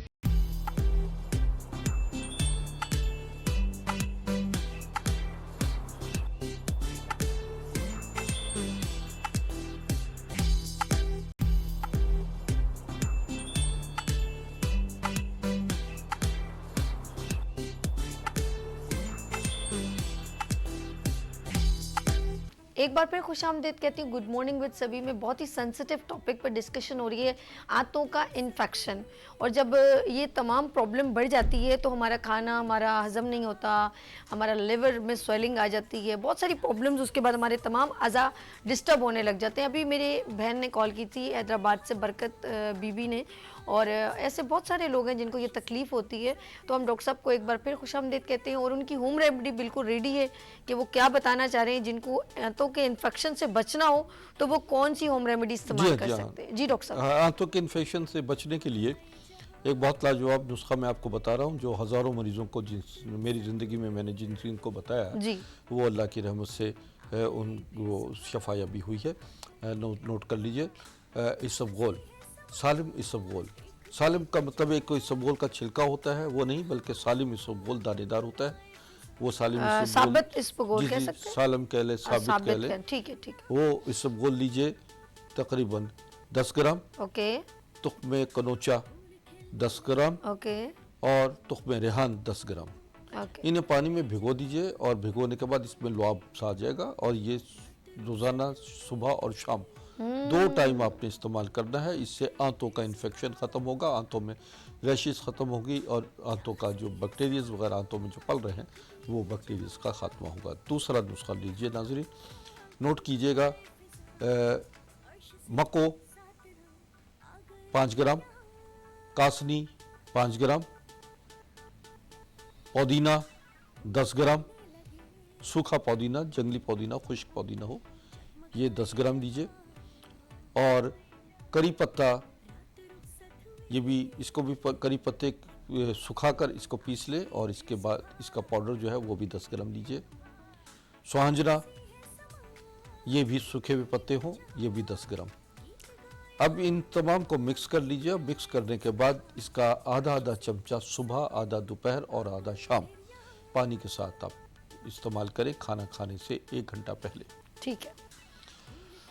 और इन्हीं चीज़ों को अगर आप बॉयल करके इसका कहवा बनाना चाहें तो इसका कहवा भी बना सकते हैं। और यही चीज़ें अगर ताज़ा हैं तो इसको पीस लीजिए। पीसने के बाद इसमें अनारदाना 20 ग्राम अनारदाना का इजाफा कीजिए और इसमें बाकायदा अपने मुनासबत से हरी मिर्च डालिए और ये चटनी के तौर पर आप बाकायदा दिन में 2-3 दफ़ा खाने के दौरान में 1 से 1.5 चम्मच इसे आप इस्तेमाल कीजिए।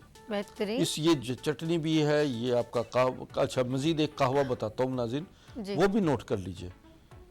वो ये है कि तुख्मे सद्दाब और लेमन ग्रास, ये 5 ग्राम तुख्मे सद्दाब और लेमन ग्रास ज़रूर इसको बॉयल कीजिए। इसका बॉयल करने के बाद इसका कहवा के तौर पर आप दिन में 2 से 3 मरतबा इसमें 2-3-4 कतरे जो है नींबू के डाल लीजिए और इसका कहवे के तौर पे इस्तेमाल कीजिए। ज़बरदस्त। तो जिन लोगों को कै आती है, पीले रंग की कै, लोग सफरा भी मादा होता है जिसकी वजह से वो अक्सर लोग कहते हैं कि जी हमें सुबह के वक्त में या दोपहर में किसी वक्त पानी जो है वो तबीयत ख़राब होती है, मुँह कड़वा कसैला हो जाता है, हार्ट बीट तेज़ हो जाती है, घबराहट और बेचैनी होती है, सर में दर्द होता है, बाज़ लोगों के सर में आधे सर का दर्द शकीका के तौर पे आता है। तो जब तक उनको कै नहीं हो जाती वो उनकी तबीयत संभलती नहीं है।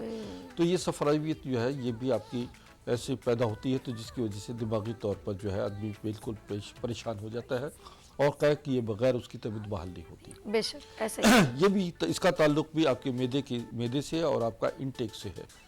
आप गोश्त, मिर्च मसाले, अचार, चटनी, चावल, गोभी, आलू, अरवी, बैंगन इनसे परहेज़ कर लीजिए और घिया, तोरी, शलजम, टीडे, कद्दू, लौकी वगैरह ये वाफिर मकदार में सलाद के तौर पर, सलाद भी कम से कम आपका 1 पाव सलाद रोज़ाना खाएं जिसमें खीरा, टमाटर, गाजर, कद्दू कह रहा हूँ ये गाजर वगैरह और चुकंदर जी हाँ, चुकंदर हो, पुदीना, सलाद पत्ता, ये तमाम चीज़ें सलाद के तौर पर आप इसको बाकायदा एहतमाम रखें और खाने के साथ दही का ज़रूर रखें। दही में ज़ीरा, अदरक या पुदीना ये आप ज़रूर उसमें डालिए दही में ताकि रायते के तौर पर बन जाए। बाज़ लोग कहते हैं कि उन्हें दही जो है उनको मुनासिब नहीं होती तो उनसे बलगम वगैरह पैदा होता है तो उसमें ज़ीरा, पुदीना और अदरक का इजाफा कर ले। तो मोरिंगा का आपका इतना अच्छा पाउडर जो आप बताते हैं वो भी डाल दिए जाए तो और भी बहुत फायदेमंद है। बिल्कुल। और इसके साथ साथ जो है जैसे आप दही का इस्तेमाल भी करते हैं तो दही में आप इसका इसबगोल का भूसी जो है ठीक है वो डालिए और जिन लोगों को आंतों का प्रॉब्लम होता है वो दही के साथ इसबगोल शामिल कीजिए। कम से कम 2 खाने के चम्मच 1 पाव दही में डालें। बेहतरीन। और ये दिन में किसी वक्त में भी सुबह या शाम रात को आप इस्तेमाल कीजिए तो इससे ये होगा कि आपकी आंतों का प्रॉब्लम ख़त्म होगा। जिन लोगों को बहुत ज़्यादा मोशन लग जाते हैं मोशन भी कंट्रोल होंगे और मोशन कंट्रोल करने के लिए एक और मैं कहवा बताता हूँ। सौंफ, पुदीना, इलायची, सोहांजना और करी पत्ता, नीम के पत्ते, समझे ना, ये आप लीजिए 5 नीम के पत्ते, सोहांजना तकरीबन आधा चम्मच सोहांजना हो या उसके 25-30 पत्ते सोहांजना के, 41 पत्ते आपके पुदीने के और इसी तरह आपने जो मैंने बताई चीज़ें ये मुनासिबत के साथ इसका कहवा बनाकर खाना खाने से या तो 1 घंटा पहले या खाना खाने के आधा घंटे के बाद जो है ये कहवा पी लीजिए। और हमेशा ये याद रखिएगा कि कभी भी दूध अगर आप पीना चाहें तो खाने से 2 घंटे बाद जो है वो दूध पिए। खाने के फौरन बाद दूध पिए। बिल्कुल ड्यूरेशन इतना होना चाहिए। जी हाँ जी। अच्छा, एक बड़ी इंपॉर्टेंट आपने एक बार मेरे प्रोग्राम में ही बताया था, लौकी का इस्तेमाल कीजिए। लौकी की रायता भी बड़ा अच्छा है, लौकी की खीर भी अच्छी है, लौकी सब्जी भी बहुत अच्छी है। इसके बारे में इन्होंने बहुत डिटेल में बताया था। लौकी तो मेरे नबी करीम सल्लल्लाहु अलैहि वसल्लम की पसंदीदा ग़िज़ा में है। घिया, लौकी ये ऐसी ग़िज़ाएं हैं जिसमें तवानाई भी है और जिसमें आपकी सेहत और बका भी है। नाज़रीन, इसका हलवा बनाएं, कद्दू का, लौकी का हलवा है, लौकी का और इसी तरीके से कद्दू वगैरह का इनका जो है वो आप रायता के तौर पर दूध में पकाएं, मीठा बना सकते हैं। लौकी काटिए और उसको बाकायदा चीनी में हल्की सी जो ब्राउन शुगर में उसको वो कर दीजिए, तर कर दीजिए और उसके बाद दूध में उसको पका लीजिए और देखिए कि लौकी का जो है बेहतरीन ये हलवा बन जाता है, लौकी की खीर बनती है कद्दूकश करके। बिल्कुल। और इसी तरह लौकी को बॉयल करके उसका रायता बेहतरीन रायता होता है कद्दू का। ये चीज़ें सेहत है। और डॉक्टर साहब ने गारंटी से बोला है कि जिनको इन्फेक्शन हो, यकीन करें आप लौकी का जूस, कच्ची लौकी ना, उसको कद्दूकश करके उसको ग्राइंड कर लें और थोड़ा सा उसमें जो पुदीना या कोई लेमन आपकी अगर आपको पसंद है कोई फ्लेवर में, अदरवाइज तो अगर आप उसको एक दवा समझ के भी अगर उसको पी लेंगे ना उसको जूस को, आपकी आंतों में जो एक इन्फेक्शन है वो बड़ा फ्लेक्सिबल आप फील करोगे। अच्छा, एक और चीज है, जी, मैं अब जो लोग ये सब डॉक्टर साहब बताते रहते हैं, इसलिए इनिशियली स्टेज की चीजें जो है ना वो तो मैंने, अच्छा कुछ लोगों को लीवर सोरोसिस हो जाता है जो कि ट्रांसप्लांट की हद तक पहुंच जाता है कि जिसको ट्रांसप्लांट करें, और पाकिस्तान में भी और बाहर ममालिक में भी, अब तो पाकिस्तान में भी शुरू हुआ लेकिन बाहर ममालिक अक्सर लोग जाते हैं, 80-90 लाख रुपया, करोड़ 2 करोड़ रुपया का खर्चा ये लोग करते हैं। और उसके लिए तो बेहतरीन मैंने आप मेरी दवा मौजूद है जिससे बहुत सारे लोग जो हैं वो लीवर ट्रांसप्लांट से महफूज हो गए, लीवर सोरोसिस उनका निकल गया, ख़त्म हो गया। और मेरे हज़ारों मरीज जो हैं इस चीज़ का जो है वो उन्होंने फ़ायदा उठाया है। आप भी नाज़रीन जो है मेरे पास जो कुछ दवाएं हैं, मसलन मेरे पास हमारी जो अस्करी स्मार्ट है जो लीवर और जिगर की मैदे की हवाले से उसकी जो इन्फेक्शन हो जाता है, सोरासिस हो जाता है या लीवर फैटी लीवर के तौर पर, वो हमारी दवा बेहतरीन है जिसमें गार्सिनिया कंपोजिया है, दुनिया की बेहतरीन सुपर हर्ब्स मौजूद हैं जो बड़ी रैपिडली बड़ी तेज़ी के साथ जो है मैदे जिगर की आंतों की प्रॉब्लम्स को सॉल्व कर देता है। और बिगड़े हुए ऐसे केस जिसे डॉक्टर कहते हैं ये लाइलाज है या सारी ज़िंदगी के लिए ये दवाइयाँ खानी हैं, तो आप एक तो दवाओं से बच जाएंगे और दूसरा ये है कि आप हमेशा के लिए जब तक आप जिंदा हैं आपको कभी भी जिगर का मर्ज तो कम से कम मैदे और जिगर और आंतों का मर्ज उसके खाने के बाद नहीं होता। इसी तरह हमारा अस्करी वाटर है जो जिसके चंद ड्रॉप्स ही आपके पेट में जाते ही आपके अंदर जो है वो मुंह से लेकर और आंतों तक और मैदे और जिगर तक जो है वो तमाम उसकी क्लिनजिंग कर देता है और वो एंटीवायरस कर देता है और बड़ी जल्दी आदमी जो है वो बिस्तर से खड़ा हो जाता है। नाज़रीन मेरे नंबर जो है इस वक्त आपके सामने चल रहे हैं, अगर देखिएगा इन नंबर्स पर जो है वो आप रब्ता कर लीजिए और अपना जो भी प्रॉब्लम है मुझे व्हाट्सएप पर भेजें ताकि आपकी जो रिपोर्ट्स हैं वो देखूं और व्हाट्सएप पर भी आपको मैं आपका मर्ज से मुतालिक जो है बेहतरीन दवा तजवीज़ कर सकता हूँ। मैं इस वक्त कराची में हूँ और कराची में मेरा क्लिनिक का एड्रेस आपके सामने चल रहा है, राशिद बिनास road, Gulshan Iqbal, block 10A, Askari herbal तिब नबवी क्लिनिक है। और ये क्लिनिक जो है हमारा हफ्ते में 4 दिन मैं मरीज़ देखता हूँ, इतवार, पीर, मंगल, बुध। तो इन 4 दिनों में मरीज़ जो है मुझे चेकअप करवा सकते हैं। आज जुमा है, जुमे के वक्त में भी, आज जुमे के बाद शाम को 4 बजे के बाद जो है मैं मरीज़ देखूंगा, क्योंकि बाज़ मरीज़ मेरे दूर दराज इलाकों से आते हैं तो मैं उनको टाइम ख़ुसूसन जुमा, हफ्ता और जुमेरात का देता हूँ। बिल्कुल। और मैं नाज़रीन बताना चाहूँगी जिस तरह इन्होंने कहा कि स्मार्ट इनकी अस्करी स्मार्ट है, ये आप किसी मेडिसिन या मेडिकल स्टोर पे मत चले जाइएगा क्योंकि इनकी मेडिसिन कहीं पर भी अवेलेबल नहीं होती, ये इनके पास ही होती है और ये बहुत सर्टिफाइड मेडिसिन हैं, तमाम अप्रूवल हो चुकी हैं। तो ये ना हो कि आप लोग कहीं और मेडिकल स्टोर ये खुद कहते हैं कि मैं एक सेटिस्फाई होता हूँ, एक क्लाइंट से मेरा एक इंट्रैक्शन रहता है तो इसीलिए वो मेरे पास अगर वो मंगवाना चाहे तो मंगवा सकते हैं, लेकिन अपनी डिटेल व्हाट्सअप इनका स्क्रीन पर नंबर चल रहा है, आप प्रोग्राम के बाद क्योंकि ये लाइव ट्रांसमिशन है गुड मॉर्निंग विद सभी की वीनस IGTV चैनल पर, तो इस वक्त अस्करी साहब जो एवरी फ्राइडे मुझे ज्वाइन करते हैं और मैं स्पेशल इनको बुलवाती हूँ ताकि ये डिफरेंट टॉपिक बीमारियों से रेलिवेंट जो हमें अवेयरनेस नहीं है हमारी अवेयरनेस बढ़ाएं और हमारे घर में किचन में जो चीज़ें मौजूद हैं हम उनका, जैसे अभी आज बात हो रही है एसिडिटी की और आपने देखो कि सौंफ, अक्सर ये अपनी गुफ्तगू में हर्ब्स की बात करते हैं तो सौंफ और ज़ीरा इसका कहवा बड़ा फ़ायदेमंद है डॉक्टर साहब। जी हाँ जी बिल्कुल, ये तो चीज़ें ऐसी हैं कि जिसमें हम कहेंगे सौंफ, ज़ीरा और उसके साथ साथ जो है हम सरशिक जो है जरिश्क जो है ये इसको और अनारदाने को भी शामिल करें। जिन लोगों के यहाँ खून की कमी हो जाती है, लीवर जो प्रॉपर तरीके से खून नहीं बना रहा होता तो वो बाकायदा ये लीवर को एक्टिवेट भी करती हैं चीज़ें, और जिनको का यूरिन पास नहीं होता तो ये ज़ीरा जो है पेशाब आवर भी है, और सौंफ जो है वो तो लाजमी बात है कि वो आपको निज़ाम हज़म के लिए बहुत बेहतरीन और आंतों के इन्फेक्शन के लिए, मैदे के लिए सौंफ एक जुद हज़म ग़िज़ा के तौर पर। डॉक्टर साहब ये देखें ना, ज़ख्म हो जाते हैं आंतों में, हम लोग जब ऐसी ग़िज़ाएँ अपनी आंतों पे डाल रहे हैं, वज़न डाल रहे हैं, तो ये हम लोग इतना लाइट लेते हैं। मैंने देखा अक्सर लोग इन चीज़ों को पूजा नहीं करते, और वो अंदर जो है ना वो फिर बाद में चल के वो बढ़ के वो हमारे लिए कहीं ना कहीं डिजास्टर बन जिस जाती चीज़ को आप नज़रअंदाज करेंगे, जिस्म की किसी भी प्रॉब्लम को नज़रअंदाज करना शुरू कर देंगे, वो मर्ज जो है वो मोहलक नासूर बनना बन शुरू हो जाता है, और फिर एक वक्त ऐसा आता है कि जो जानलेवा साबित होता है। नाज़रीन, इब्तदाई स्टेज पर अगर आप अपने आप को कंट्रोल कर लेते हैं, इन ग़िज़ाओं का इस्तेमाल करते हैं, जो रेमेडीज़ मैंने बताई है, जो मोहतात रहने इसके लिए बहुत ज़रूरी है। और सबसे बड़ी बात यह कि सुबह उठते ही 3 गिलास 4 गिलास पानी ज़रूर पिया कीजिए। तो इससे ये सेहत के हवाले से दुनिया में इस पर रिसर्च हो चुकी है कि आप जब जिस्म धोते हैं, मुँह धोते हैं, दांत साफ़ करते हैं, तो पानी जो है वो जब आप 3-4 गिलास पीते हैं तो वो अंदर से आपकी आंतों को, मैदे को, जिगर को अंदर से धो देता है, साफ़ कर देता है, सारी कसावतें बाहर निकाल देता है, वो सारी गलाजत बाहर निकाल देता है जो सारी रात में आपके जिस्म में पल रही होती है, और आप बिल्कुल एक फ्रेश हो जाते हैं।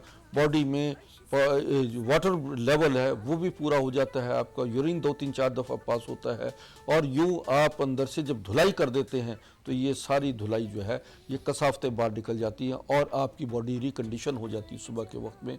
और जब फिर सारा दिन में जो कुछ आप खाते पीते रहते हैं और एक अच्छे माहौल में आप रहते हैं और बेहतरीन ग़िज़ा का तयन करते हैं, तो यकीन मानिए अपनी ज़िंदगी में आप अपनी उम्र में और सेहत में इजाफे का बाइस बनते हैं। और यही सेहत जो है वो आपके लिए काबिल रश्क भी होती है, आपका हुस्न भी होता है, और आपकी सेहत जो है वो दूसरों के लिए भी काबिल तक़लीद होती है। माशाल्लाह। एक और बात कहूँगी कि नबी सल्लल्लाहु अलैहि वसल्लम ने हमेशा दुआ की कि ज़िंदगी हो तो सेहत वाली हो। तो मैं जाते जाते 1 मिनट रह गया, मैं अस्करी साहब से क्योंकि मैसेज लेती हूँ, तो डॉक्टर साहब अपने नाज़रीन को क्या मैसेज देना चाहेंगे आप? देखिए नाज़रीन, बात यह है कि मुझे एक तकरीबन 50-60 साल तो हो गए हैं प्रैक्टिस करते हुए, आप लोगों को समझाते हुए, और हर प्रोग्राम में मैं आप लोगों को यही समझाता हूँ कि ये ज़िंदगी ये अल्लाह की अमानत है, ये जिस्म अल्लाह की अमानत है, ये इसकी हिफाजत करो ताकि और इसकी हिफाजत भी इबादत है। ये अल्लाह की अमानत की जितनी आप हिफाजत करेंगे, जितना इसको आप सिक्योर रखेंगे, जितना आप इसको बेहतरीन ग़िज़ा देंगे, जिस कदर आप इसको बेहतरीन माहौल देंगे, बेहतरीन सोच देंगे, इतना ही ये जिस्म अल्लाह के आगे सुरखरू होकर जाएगा। और जितना आप इसको साथ जो है बदसलूकी करेंगे, सौतेली माँ जैसा या किराएदार की हैसियत से आप इस जिस्म में रह रहे हो, तो यकीन मानिए ये मालिक मकान बहुत जल्द इस जिस्म को इस मलकियत से आपको महरूम कर देगा। आइए अल्लाह की अमानत की हिफाजत करें और इस चीज़ का अहद करें कि हम आज के बाद इस जिस्म को अल्लाह की अमानत समझते हुए इसको वो बेहतरीन ग़िज़ाएँ और वो बेहतरीन माहौल देंगे जो नबी करीम सल्लल्लाहु अलैहि वसल्लम ने हमें हदायत फरमाई। सुभान अल्लाह, बहुत शुक्रिया हकीम साहब। इंशाल्लाह नेक्स्ट फ्राइडे को फिर मुलाकात होगी आपसे। बहुत प्यारी बात इन्होंने कही है कि ये अल्लाह पाक की हमें जो है एक अमानत है, ये दी हुई नेमतें हैं आँखों में, हर चीज़ में। इसीलिए अल्लाह पाक फरमाते हैं कि मुझे जितना तुम शुक्र करते हो मैं तुम्हें उतनी नेमतें देता हूँ। और आपने देखोगे जब हम दुनिया में आते हैं तो हमारे बहुत रिजाया आ जाता है, हमारी वार्म वेलकम किया जाता है, साफ़ किया जाता है, कपड़े पहनाए जाते हैं, हमें खुशियाँ मनाई जाती हैं। बिल्कुल इसी तरह जब हम अल्लाह पाक के पास दोबारा जाते हैं तो फिर देखें कितना एहतमाम होता है, हमें दोबारा बावजू किया जाता है। तो इनकी बात बिल्कुल 100% सही है कि अल्लाह पाक की ये अमानत है, इसकी हिफाजत करें। जब हम इसकी कदर नहीं करेंगे तो अल्लाह पाक फिर हमें बहुत सारी तकलीफ़ें देता है। अपना बहुत ख्याल रखिएगा। इंशाल्लाह फिर मुलाकात होगी किस तरह, उभरते सूरज की तरह। अल्लाह हाफ़िज़।